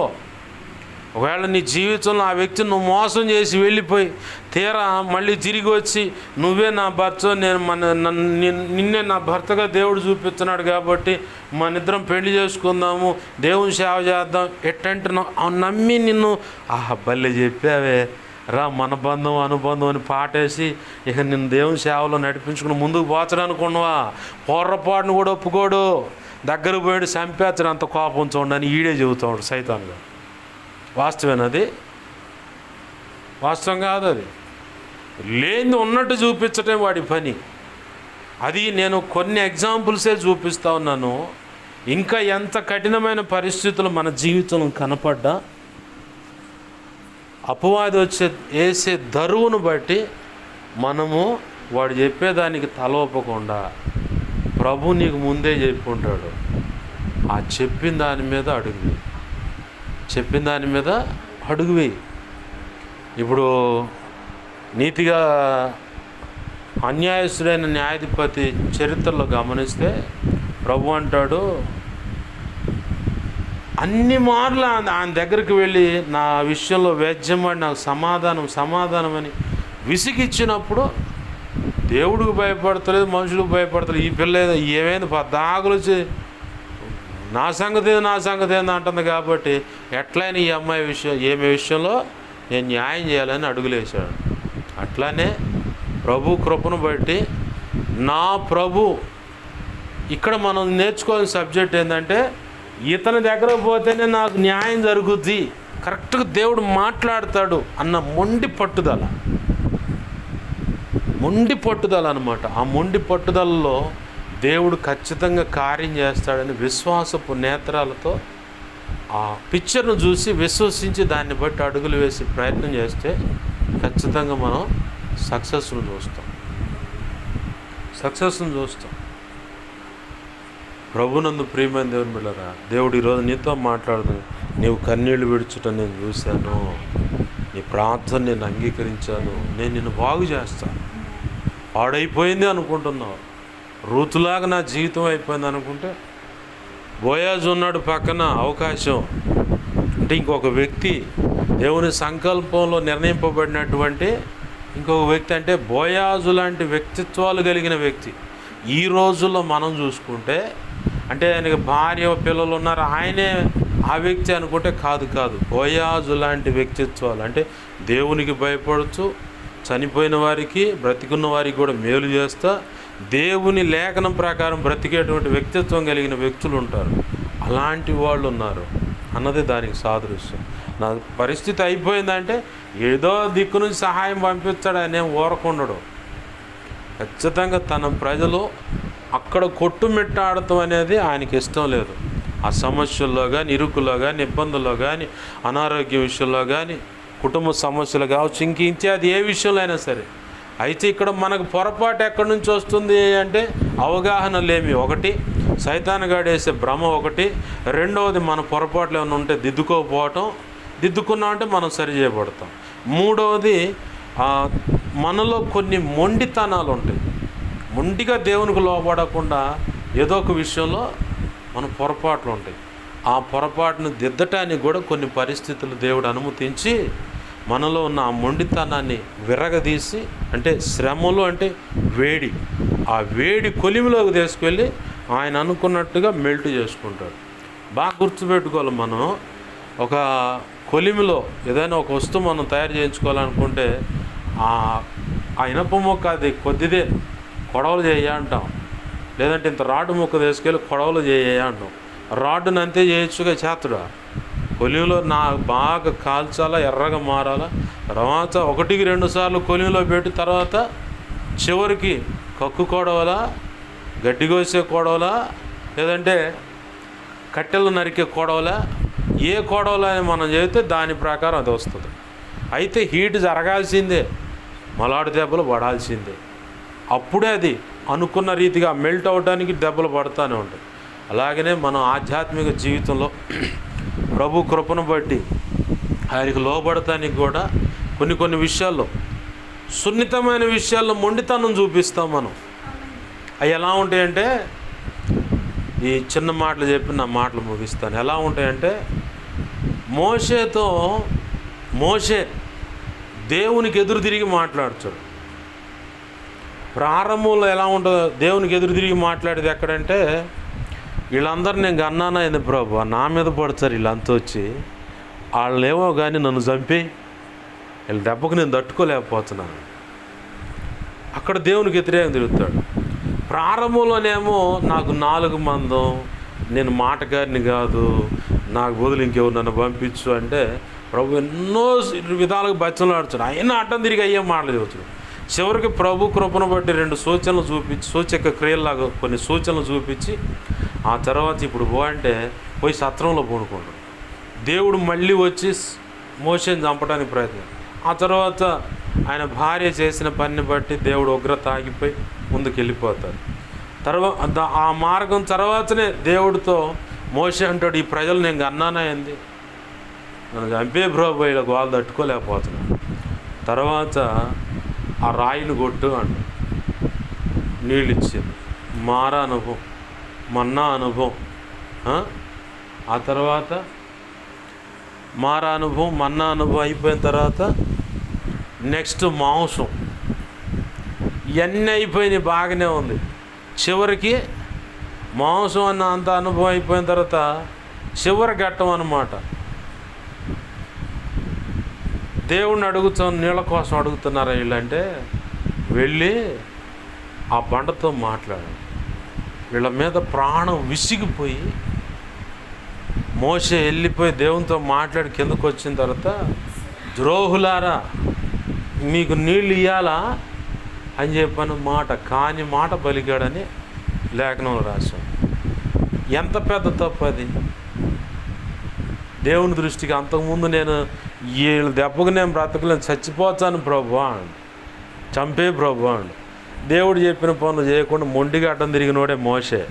కానీ మనం ఆధ్యాత్మిక పరిపక్వతలోకి, ఒక ఉన్నత స్థితిలోకి రాగానే ప్రభువుకి కంటిలో పడ్డంత నలుసు లాంటి పొరపాటు, మొండితనం, దేవునికి లోబడిన విషయాలు కనబడితే వెంటనే కోపగించుకొని, మోషే వద్దులే ఆగిపో అన్నట్టుగా మనల్ని అట్లా ఆపే అవకాశం కూడా ఉంది.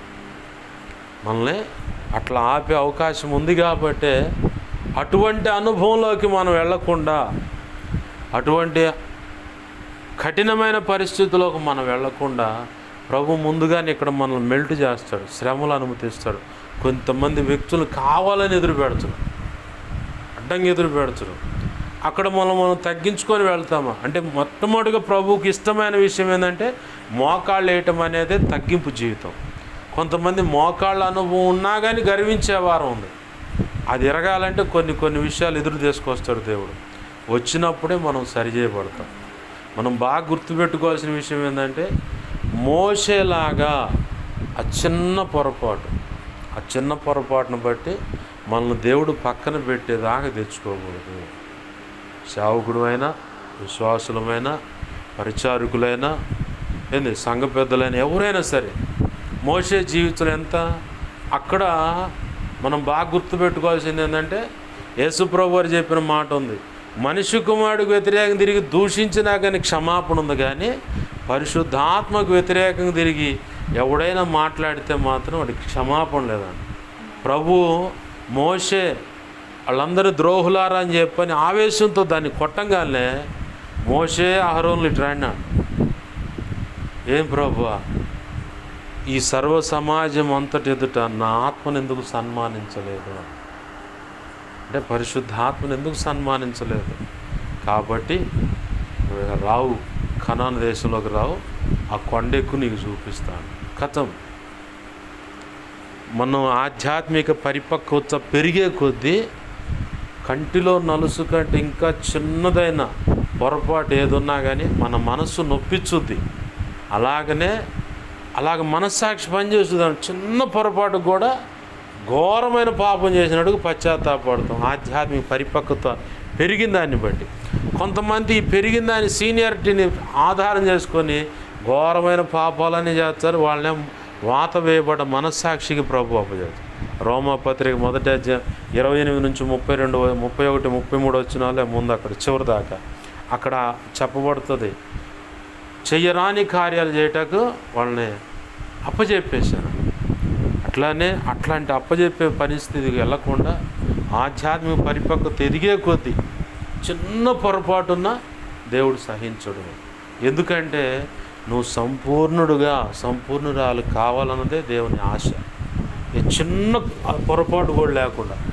మనం కొంతమంది దైవజనుల విషయంలో చూసినప్పుడు కొన్ని పొరపాట్లు కనపడతాయి. నాకు తెలిసి ఒక దైవజనుడి విషయంలో ఎవరైనా కొత్తగా సంఘం పెడితే ఆ సంఘం ఎట్లయినా సరే లేకుండా చేయాలని వీళ్ళ సంఘానికి ఎదురు నిలబడతాను. లేదంటే ఆ సంఘం నుంచి బయటకు వచ్చినోడైతే అతను ఎక్కడన్నా సేవ చేస్తుంటే ఆ ప్రాంతంలోనే వాళ్ళ సంఘస్థులను పంపించేసి సేవ ప్రత్యేకంగా ప్రారంభించి బోర్డు పెట్టి ఇతనికే దేవుని సంకల్పంలో ఆత్మలు రాకుండా అడ్డగించేవారు. లేదంటే తన సంఘాన్ని కాపాడుకోవడానికి అవసరమైతే ఇంకేదైనా చేయటానికి అలాంటి పరిస్థితుల్లో ఉన్న కొంతమంది దైవజనులు నేను చూశాను. ప్రభు మన అంటే ఈ విషయాల్లో క్షమించేవారం ఉండదు. ఎంత కఠినమైన తీర్మానానికైనా దేవుడు వెళ్ళిపోతాడు. మోషే జీవితాన్ని మనం బాగా గుర్తుపెట్టుకోవాలి. నా ఇల్లంతట్లో నమ్మకస్తుడు, నేను చెప్పిన దానికి అతను చేస్తాడు, సాత్వికుడు అన్నాడు. భూమి మీద ఉన్న అతను అంటే సాత్వికుడు ఇంకెవరు లేరా? అట్లాంటి వాడినే చిన్న పొరపాటు ద్రోహులారని వాళ్ళ మీద కోపడి మాట్లాడమంటే కర్రతో కొట్టాడు. అయిపోయింది, కథం. ఆధ్యాత్మిక పరిపక్వతలోకి ఎదుగుతున్న దాన్ని బట్టి చాలా సెన్సిటివ్గా ఉంటుంది దేవునితో నడక, చాలా సెన్సిటివ్గా ఉంటుంది. చాలా ఆయన తీసుకునే తీర్మానాలు, నిర్ణయాలు కానీ, మన మీదకు శిక్ష అనుమతించే విషయాలు కానీ చాలా అసలు ఎంతంటే, అయ్యా నేను చేసింది అసలు పొరపాటే కాదు అనిపించట్లేదు, కానీ ఎందుకయ్యా ఇంత ఘోరంగా నన్ను శిక్షించావంటే, ప్రారంభంలో అంత ఘోరమైన ఏదైనా కానీ పొరపాటు కనిపిస్తే శిక్షించకుండా క్షమించేది. ఆజ్ఞలన్నీ తెలిసాయి, వాక్యం వెలుగులో నీకు సత్యమేంటో బోధపడింది, అర్థమైంది. మరి నువ్వు మళ్ళీ చిన్న పొరపాటే కదా అంటే, నీకు తెలిసి చేస్తున్నావు కాబట్టి శిక్ష తప్పదు అంటాడు. ఏంది కాబట్టి ప్రభు పాదాలు పట్టుకుందాం. ప్రభు అంటున్నాడు, నువ్వు కన్నీళ్ళు విడుచుట నేను చూశాను, నీ ప్రార్థన నేను అంగీకరించున్నాను, నేను నిన్ను బాగు చేసేది అంటున్నాడు. అలాగే సేవకుల విషయంలో ఎందుకో ప్రభు ఈరోజు అంత సేవక గణం మీద వీటి విషయంలో నేను నడిపించుకుంటూ వస్తూ ఉన్నాడు. ప్రభు పాదాలు పట్టుకుందాం. ఎక్కడైనా పొరపాట్లు ఉంటే క్షమించమని అడుగుదాం. ఆ ఆజ్ఞను ఎరిగి కూడా ప్రభు చెప్పాడు, తెలియక చేసిన వానికి తక్కువ దెబ్బలను, తెలిసి చేసిన వానికి ఎక్కువ దెబ్బలు తగులుతాయి అన్నాడు. మరి ప్రభు కృపను బట్టి ఆయన పాసన్నిధిలో ఉన్నాం. మనము మన జీవితాల్లో ఏమైనా పొరపాట్లు ఉంటే ప్రభా నన్ను క్షమించని అడుగుదాం ఆయన్ని. దేవుడు ఒకవేళ ఈ వాక్యపు కాంతిలో నీతో మాట్లాడితే, మీతో మనందరితో మాట్లాడితే ఆయన పాదాలు పట్టుకొని క్షమించమని అడుగుదాం. ప్రభా నాకు సహాయం చేయండి అయ్యా. ఎక్కడైనా నేను బుద్ధిహీనతలు పెట్టుకొని కన్నీరు విడుస్తూ నిన్ను గాయపరిచే రీతిగా మాట్లాడుంటే క్షమించు ప్రభా, ప్రార్థించుంటే క్షమించు ప్రభా. అయ్యా ఇదిగో ఈరోజు నువ్వు మాట్లాడుతున్నావు దైవజనుల విషయంలో. ఒక దైవజనుడు అక్కడికి వచ్చినప్పుడు నా ద్వారా జరగవలసిన పని, దేవుడు అనుకున్నట్టుగా జరగాల్సిన పని జరగలేదు కాబట్టి ఇంకొక దైవజనుడు తీసుకొచ్చాడు, నిలబెట్టాడని. పౌలును చూసి పేతురు, స్తంభాలుగా ఎంచబడిన పేతురు, యోహాను, యాకోబు అనబడిన వారు వారి కుడి చేయినిచ్చి సాకార సూచనగా నిలిచారని గలతీ 2వ అధ్యాయం చివరి వచనాల్లో ఆడ కనపడుతుంది. ప్రభా అయ్యా కనికరించండి అయ్యా. ఒకవేళ మేము ఎక్కడైనా లేదు మా విషయంలో ఎవరైనా దైవజనులు లాంటి ఆలోచనలు కలిగి ఉంటే వారిని క్షమించండి, సరి చేసుకోవడానికి సహాయం చేయండి. అలాగని ఇదిగో తండ్రి ఇంచేది అనేక కారణాలు బట్టి ఒకవేళ కన్నీరు విడిచి ప్రార్థన చేస్తున్నట్లయితే అయ్యా సమాధానం ఇస్తానని, ఈరోజు బాగు చేస్తానని చెబుతున్నాం. అలాగని నమ్మకత్వం అనే దాని విషయంలో దావీదు తన వ్యక్తిత్వాన్ని నిరూపించుకుంటూ, తన నమ్మకత్వాన్ని రుజువు చేసుకుంటూ చనిపోయే సమయం వరకు కూడా ఆ క్రమంలో నడిచాడయ్యా. తన బ్రతుకు కాలమంతులు ఇంకే పొరపాటు చేయలేదని పరిశుద్ధ గ్రంథం సాక్ష్యం ఇస్తుంది. అయ్యా ఇదిగో తండ్రి ఒక వ్యక్తి జీవితంలో తొందరపాటు చేసిన నిర్ణయాలను బట్టి, అడుగులు వేసిన దాన్ని బట్టి, తర్వాత ఇది ఎదుర్కోవడానికి నూతన జీవితం విషయంలో అడుగులు వేస్తున్న దాన్ని బట్టి, అయ్యా నన్ను నమ్ముతాడా ఆ వ్యక్తి, నన్ను నమ్ముతుందా ఆమె అని చెప్పి అనుకున్న వారి విషయంలో ఇదిగో నీ వ్యక్తిత్వాన్ని బిల్డ్ చేసుకుంటూ నీవు మార్పు చెందావన్నది నిరూపించుకుంటూ అందరి విషయంలో ముందుకు సాగిపోవాలంటున్నావు ప్రభా. అయా కనికరించండి ప్రభా, కనికరించండి అయా. చిన్న లోపం ఉన్నా కానీ నువ్వు సహించలేమంటున్నావు. ఆజ్ఞను బాగుగా ఎరిగినప్పుడు ఇదిగో తండ్రి చిన్న లోపం ఉన్నా మోషే చిన్న మా విషయమే ప్రభా, ప్రపంచమంతా చిన్న విషయం అనుకుంటుంది, మేము కూడా అదే అనుకున్నాం. కానీ అక్కడ సర్వ సమాజం ఎదుట నీ ఆత్మను ఘనపరచలేదు. అలాగే చెప్పిన పని చేయకుండా రాయితో మాట్లాడమంటే ఆ రాయిని కొట్టాడయ్యా. అయ్యా ఇది మాకు చిన్నదిగానే కనపడవచ్చు, కానీ నువ్వు మాత్రం ఆజ్ఞను మీరినందుకు. సౌలు విషయంలో కూడా ఇదిగో తండ్రి దేవా యాజకత్వం చేయాల్సింది వాళ్ళైతే, యాజకులైతే సౌలు చేసినటువంటి పనిని బట్టి ఇదిగో ఇంత అవివేక పని చేసావు కాబట్టి నిన్ను దేవుడు తీసేసాడు అన్నాడు ప్రభా. ఇలాంటి పొరపాట్లు మా జీవితంలో ఉండకుండా సహాయం చేయండి అయ్యా. ఇదిగో తండ్రి దేవా రాజులు చాలామంది ప్రారంభంలో నీ వైపు తిప్పారు ప్రజలను, దేవతా స్తంభాలను, ఆ ప్రతిమలను పడగొట్టి వాటన్నిటినీ కాల్చి నదిలో ప్రవహిస్తున్న నదిలో ఆ బూడిదను పోసారయ్యా. కానీ కొంతకాలం నడిచిన తర్వాత ఇదిగో తండ్రి దేవా వాళ్ళు మళ్ళీ కొన్ని దేవతా ప్రతిమలు నిలబెట్టి ఇదిగో వీటికి మొక్కాలు లేదంటే చస్తారని ఆజ్ఞను జారీ చేశారు. ఈరోజు కొంతమంది దైవజనులు కూడా ప్రభువా అయ్యా ఇదిగో తండ్రి కొంత నీ వైపు ప్రారంభంలో నీకెళ్ళి తిరిగి రోషంగా సేవ చేసి ఆ తర్వాత ప్రజలు తగ్గిపోతారేమో, కానుకలు రావేమని చెప్పి నీకు ఇత్యాది కారణాలను బట్టి చాలామంది దేవా అటు విగ్రహారాధన చేయండి, మీకు నచ్చినట్టుగా వెళ్ళండి, కానీ వీడికి రాండి అని చెప్పని వాళ్ళతో రాజీ పడ్డవాళ్ళు ఉన్నారు ప్రభు. ఈరోజు అయ్యా అయ్యా అయ్యా ఆ రాజీ పడ్డదాన్ని బట్టి ఇదిగో తండ్రి గతంలో రాజుల విషయంలో ప్రభు వాళ్ళని చంపేశావు ప్రభు. అసలు వాళ్ళ వంశాలు కుటుంబాలు శపించబడ్డాయి ప్రభు. అసలు కుటుంబాలే లేకుండా ఇదిగో వంశమే లేకుండా తుడిచివేసావయ్యా. అయ్యా అయ్యా కనికరించి అంత ఘోరమైన శిక్షలోకి అయ్యా ఇదిగో తండ్రి నీ ప్రజలు ఇదిగో తండ్రి దాసులు వెళ్లకుండా కాపాడు, సరి చేసుకోవడానికి సహాయం చేయి. అన్ని విధాలు నువ్వు తోడు నడిపించండి అయ్యా. ఈరోజు నువ్వు మాట్లాడుతున్న ప్రతి మాటను బట్టి నీ కృతజ్ఞతాస్తుతులు. ఏ మాట వ్యర్థమైపోకుండా మా హృదయాలు పదిలపరచమని, ఆ మాటలను బట్టి మేము జాగ్రత్త కలిగి నువ్వు అనుకున్న రీతిగా అడుగులు వేస్తూ ఉన్నతమైన సేవ చేసి నేను మాయంపరచడానికి కూడా కృపను దయచేయమని, సమస్యలో తోడు నడిపించు నువ్వు మాత్రం మహిమ పొందమని అయ్యా. ఇదిగో స్థానికంగా ఇక్కడున్న సంఘ బిడ్డలను ఆశీర్వదిస్తూ ఉన్నాను. బిడ్డలకున్న సమస్యల నుంచి విడిపించు, అప్పుల నుంచి విడిపించు, బిడ్డలు చేస్తున్న రెక్కల కష్టార్జితాన్ని దీవించు.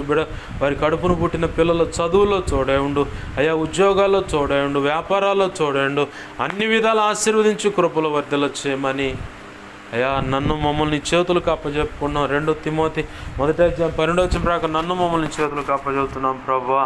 అయ్యా కృపచేత కార్యములు జరిగించండి, నీ చిత్తము నెరవేర్చండి ప్రభువా. నీ అనాది సంకల్పం ప్రణాళికేమో నెరవేర్చండి అయ్యా. అయ్యా అయ్యా నీ ఆలోచన చొప్పు నడిపించండి అయ్యా. అయ్యా మాకు మా మీద ఇంకెవరికైనా కళలో నిద్రలో దర్శనం స్వప్నాలు చూపించబడి సమస్త చీకటి శోధ నుండి ప్రభువుని యేసు నామములో నీ మహాపునరుద్ధాన శక్తిని బట్టి బంధిస్తున్నాను. లయమైపోను గాక. నీ సంతోషం పరిపూర్ణమైనట్లు వాటి ప్రభావం లయమైపోను గాక ప్రభు. అయా కనికరించండి అయా. లయపరిచిన కృతజ్ఞతాస్తుతులు ప్రభు. మాకు మా మీద ఇంకెవరికైనా కళలో నిద్రలో దర్శనం స్వప్నాలు చూపించబడి సమస్త మంచి కళ మంచి దర్శనం మంచి స్వప్న నిద్రలో చూసి సమస్త మంచి యేసు నామములో నీ మహాపునరుద్ధాన శక్తిని బట్టి కలువరి శిలువలో మా కొరకు చిందించిన రక్తాన్ని బట్టి నీ సంతోషం పరిపూర్ణమైన త్వరపెట్ట జరుగునుగాక, నెరవేర్చబడును. త్వరపెట్ట జరిగేలా చేసి నెరవేర్చినందుకు కృతజ్ఞతాస్తుతులయ్యా. అయ్యా మా నిమిత్తం ప్రార్థించమని ఆయా రీతిగా అడిగిన వాళ్ళు ఉన్నారు. మా సంఘ దైవజనుడి ద్వారా తెలియపరచమని అడుగుతున్న వాళ్ళు ఉన్నారు. మా సంఘ దైవజనుడు తెలియపరిచి ప్రార్థన చేయించాయని అడుగుతున్న వాళ్ళు వీరందరూ అవసరత నీ కృపచేత అక్కరత తీర్చబడును గాక. అయ్యా ఇదిగో తండ్రి దేవా అయ్యా గర్భఫలం విషయంలో అడిగిన వాళ్ళు ఉన్నారు. భార్య భర్తల సమస్యను అడిగిన వాళ్ళు ఉన్నారు. పెళ్ళిళ్ళ విషయంలో అయ్యా మా పిల్లల పెళ్ళిళ్ళ విషయాన్ని అడిగిన వాళ్ళు ఉన్నారు. అయ్యా ఇదిగో తండ్రి which craft deliverance healing prayers అని ఆయా రీతులుగా ఎవరెవరి కోసం ఎట్లా ప్రార్థన చేయించి వారందరి విషయాలు అద్భుతం జరుగును గాకేస్తున్నాము అయ్యా. నువ్వు అనుకున్నది నీ సంతోషం పరిపూర్ణమైనట్లు జరుగును గాకేస్తున్నాము. సహాయం చేయండి అయ్యా. వారి పట్ల నీవు అనుకున్నది నెరవేర్చండి అయ్యా. అయ్యా అయ్యా కనికరించండి అయ్యా. అయ్యా కనికరించండి, కృప చూపి సహాయం చేయమని నీవు తోడు నడిపించమని నా కోసం పరిచయం కోసం అన్ని విధాలు ప్రార్థిస్తున్న బిడ్డలు గతంలో ఉపవాసం ఉండి ఇప్పుడు ఉపవాసం ఉండి ఇదిగో తను ప్రతి రాత్రి ఉపవాసం ఉంటున్నాడు. ఇలా ఇంచేది అనేక రకాలుగా ప్రార్థన చేస్తున్న బిడ్డలు ఉన్నారు. వారిని దీవించండి, రక్షించండి. ఆధ్యాత్మిక భౌతిక ఆర్థిక ఆరోగ్యపరంగా కొలత లేకుండా దీవించి అభిషేకించి ఆశీర్వదించి నీ సేవలో గొప్పగా వాడుకోండి ప్రభు. అయ్యా పాటల పరిచయం ఆశీర్వదించండి అయ్యా. ఒక పాట రికార్డింగ్ నూతన సంవత్సరం పాట కూడా విషయంలో సహాయం చేయి. నవంబర్ మాసంలో 16, 17, 18 తారీఖులో జరిగే ఆ కోటాలు నీ చిత్తమైతే ఘనంగా జరగడానికి సహాయం చేయండి ప్రభు. అన్ని విధాల కృపదచ్చ నూతన పరిచయాల ద్వారాలు తెరిచినందుకు కృతజ్ఞతాస్తుతులయ్యా. నువ్వు అనుకున్న సమయంలో ఆ సేవలు ప్రారంభించడానికి సహాయం చేయి. అన్ని విధాలు నువ్వు చోటు నడిపించు, సహకారం లేవనెత్తు దేవా. ఇప్పుడున్న బిడ్డలందరినీ కూడా దీవించు. ప్రార్థన చేస్తున్న ప్రతి బిడ్డను ఆశ్రయించు. వారు చేస్తున్న ప్రార్థన బట్టి నీ కృపను బట్టి ముందుకు వెళ్ళగలుగుతున్నాం ప్రభా. ఇదిగో తన్ని కార్యం జరిగించు, వారిని బలపరిచి నీవే తోడు నడిపించి సహాయం చేయమని యేసయ్య నామములోనే ప్రార్థించి సమస్తం పొందుకొని బిడ్డలు దీవించి ఆశ్రయించి వాక్యాన్ని హెచ్చించుకొని నీ కృపాహస్తాలకు అప్పజెప్పి మాయింపుకుంటున్నాం మా తండ్రి. ఆమెన్. ఇప్పుడు మన తండ్రి అయిన దేవుని ప్రేమయు ఆయన ప్రియకుమారుడైన యేసుక్రీస్తు వారి కృపయు పరిశుద్ధాత్మ దేవుని అన్యోన్య సహాయ సహవాసము సమకూడిన అలాగే ప్రార్థనలు ఏకీపిస్తున్నాయి, ముందు ఏకీపించబోతున్నా. అలాగే పరిచర్య ప్రభువా నీవు మాకు ఇచ్చిన పరిచర్యకు పరిచర్య ద్వారా ప్రారంభించిన సంఘాలకు నూతనంగా ప్రారంభించబోతున్న సంఘాలకు సహకారులకు దేవ సహదాసులకు సేవకులకు వెంబడిస్తున్న సేవకులు సోషల్ మీడియా ద్వారా వాక్యాలు విని దేవ బలపడుతున్న వెంబడిస్తున్న వారికి అలాగనే సంఘాల్లో నువ్వు ఇచ్చినటువంటి దేవ విశ్వాసులు పరిచయ సేవకులకును అలాగనే సార్వత్రిక సంఘంలో ఉన్న సకల పరిశుద్ధులకును ప్రభువా దేవాన్ని కృప, సహాయ, సమాధానము, సన్నిధి, అయా కాపుదల, భద్రత, నిత్యత్వము చేరు పర్యంతరం సదాకాలము తోడై ఉండి సమస్త విషయాల్లో కృప సమృద్ధిగా అనుగ్రహింపబడి నడిపించబడునుగాక. ఆమేన్. అలాగ జరిగించిన తండ్రి నీ యేసయ్యా నీకు కృతజ్ఞతాస్తుతి, ఘనత, మహిమ, ప్రభావాలు చెల్లునుగాక. ఆమేన్. యేసు రక్తమునకేచే, ప్రవేశు రక్తమునకేచే, ప్రవేశు నామము సంపూర్ణమైన విజయం కలుగునుగాక. ఆమేన్. అపవాది వాడి దూతలు, చీకటి, అంధకార శక్తులు, క్రియలు అవి ఎంత ప్రమాదకర మంత్రప్రయోగం అవి ఏవైనా సరే వాటి అన్నిటికీ అనంతనాశ, సర్వనాశనం, నిత్యనాశనం కలుగునుగాక. ఆమేన్. యుద్ధం యెహోవాదే. ఆమేన్.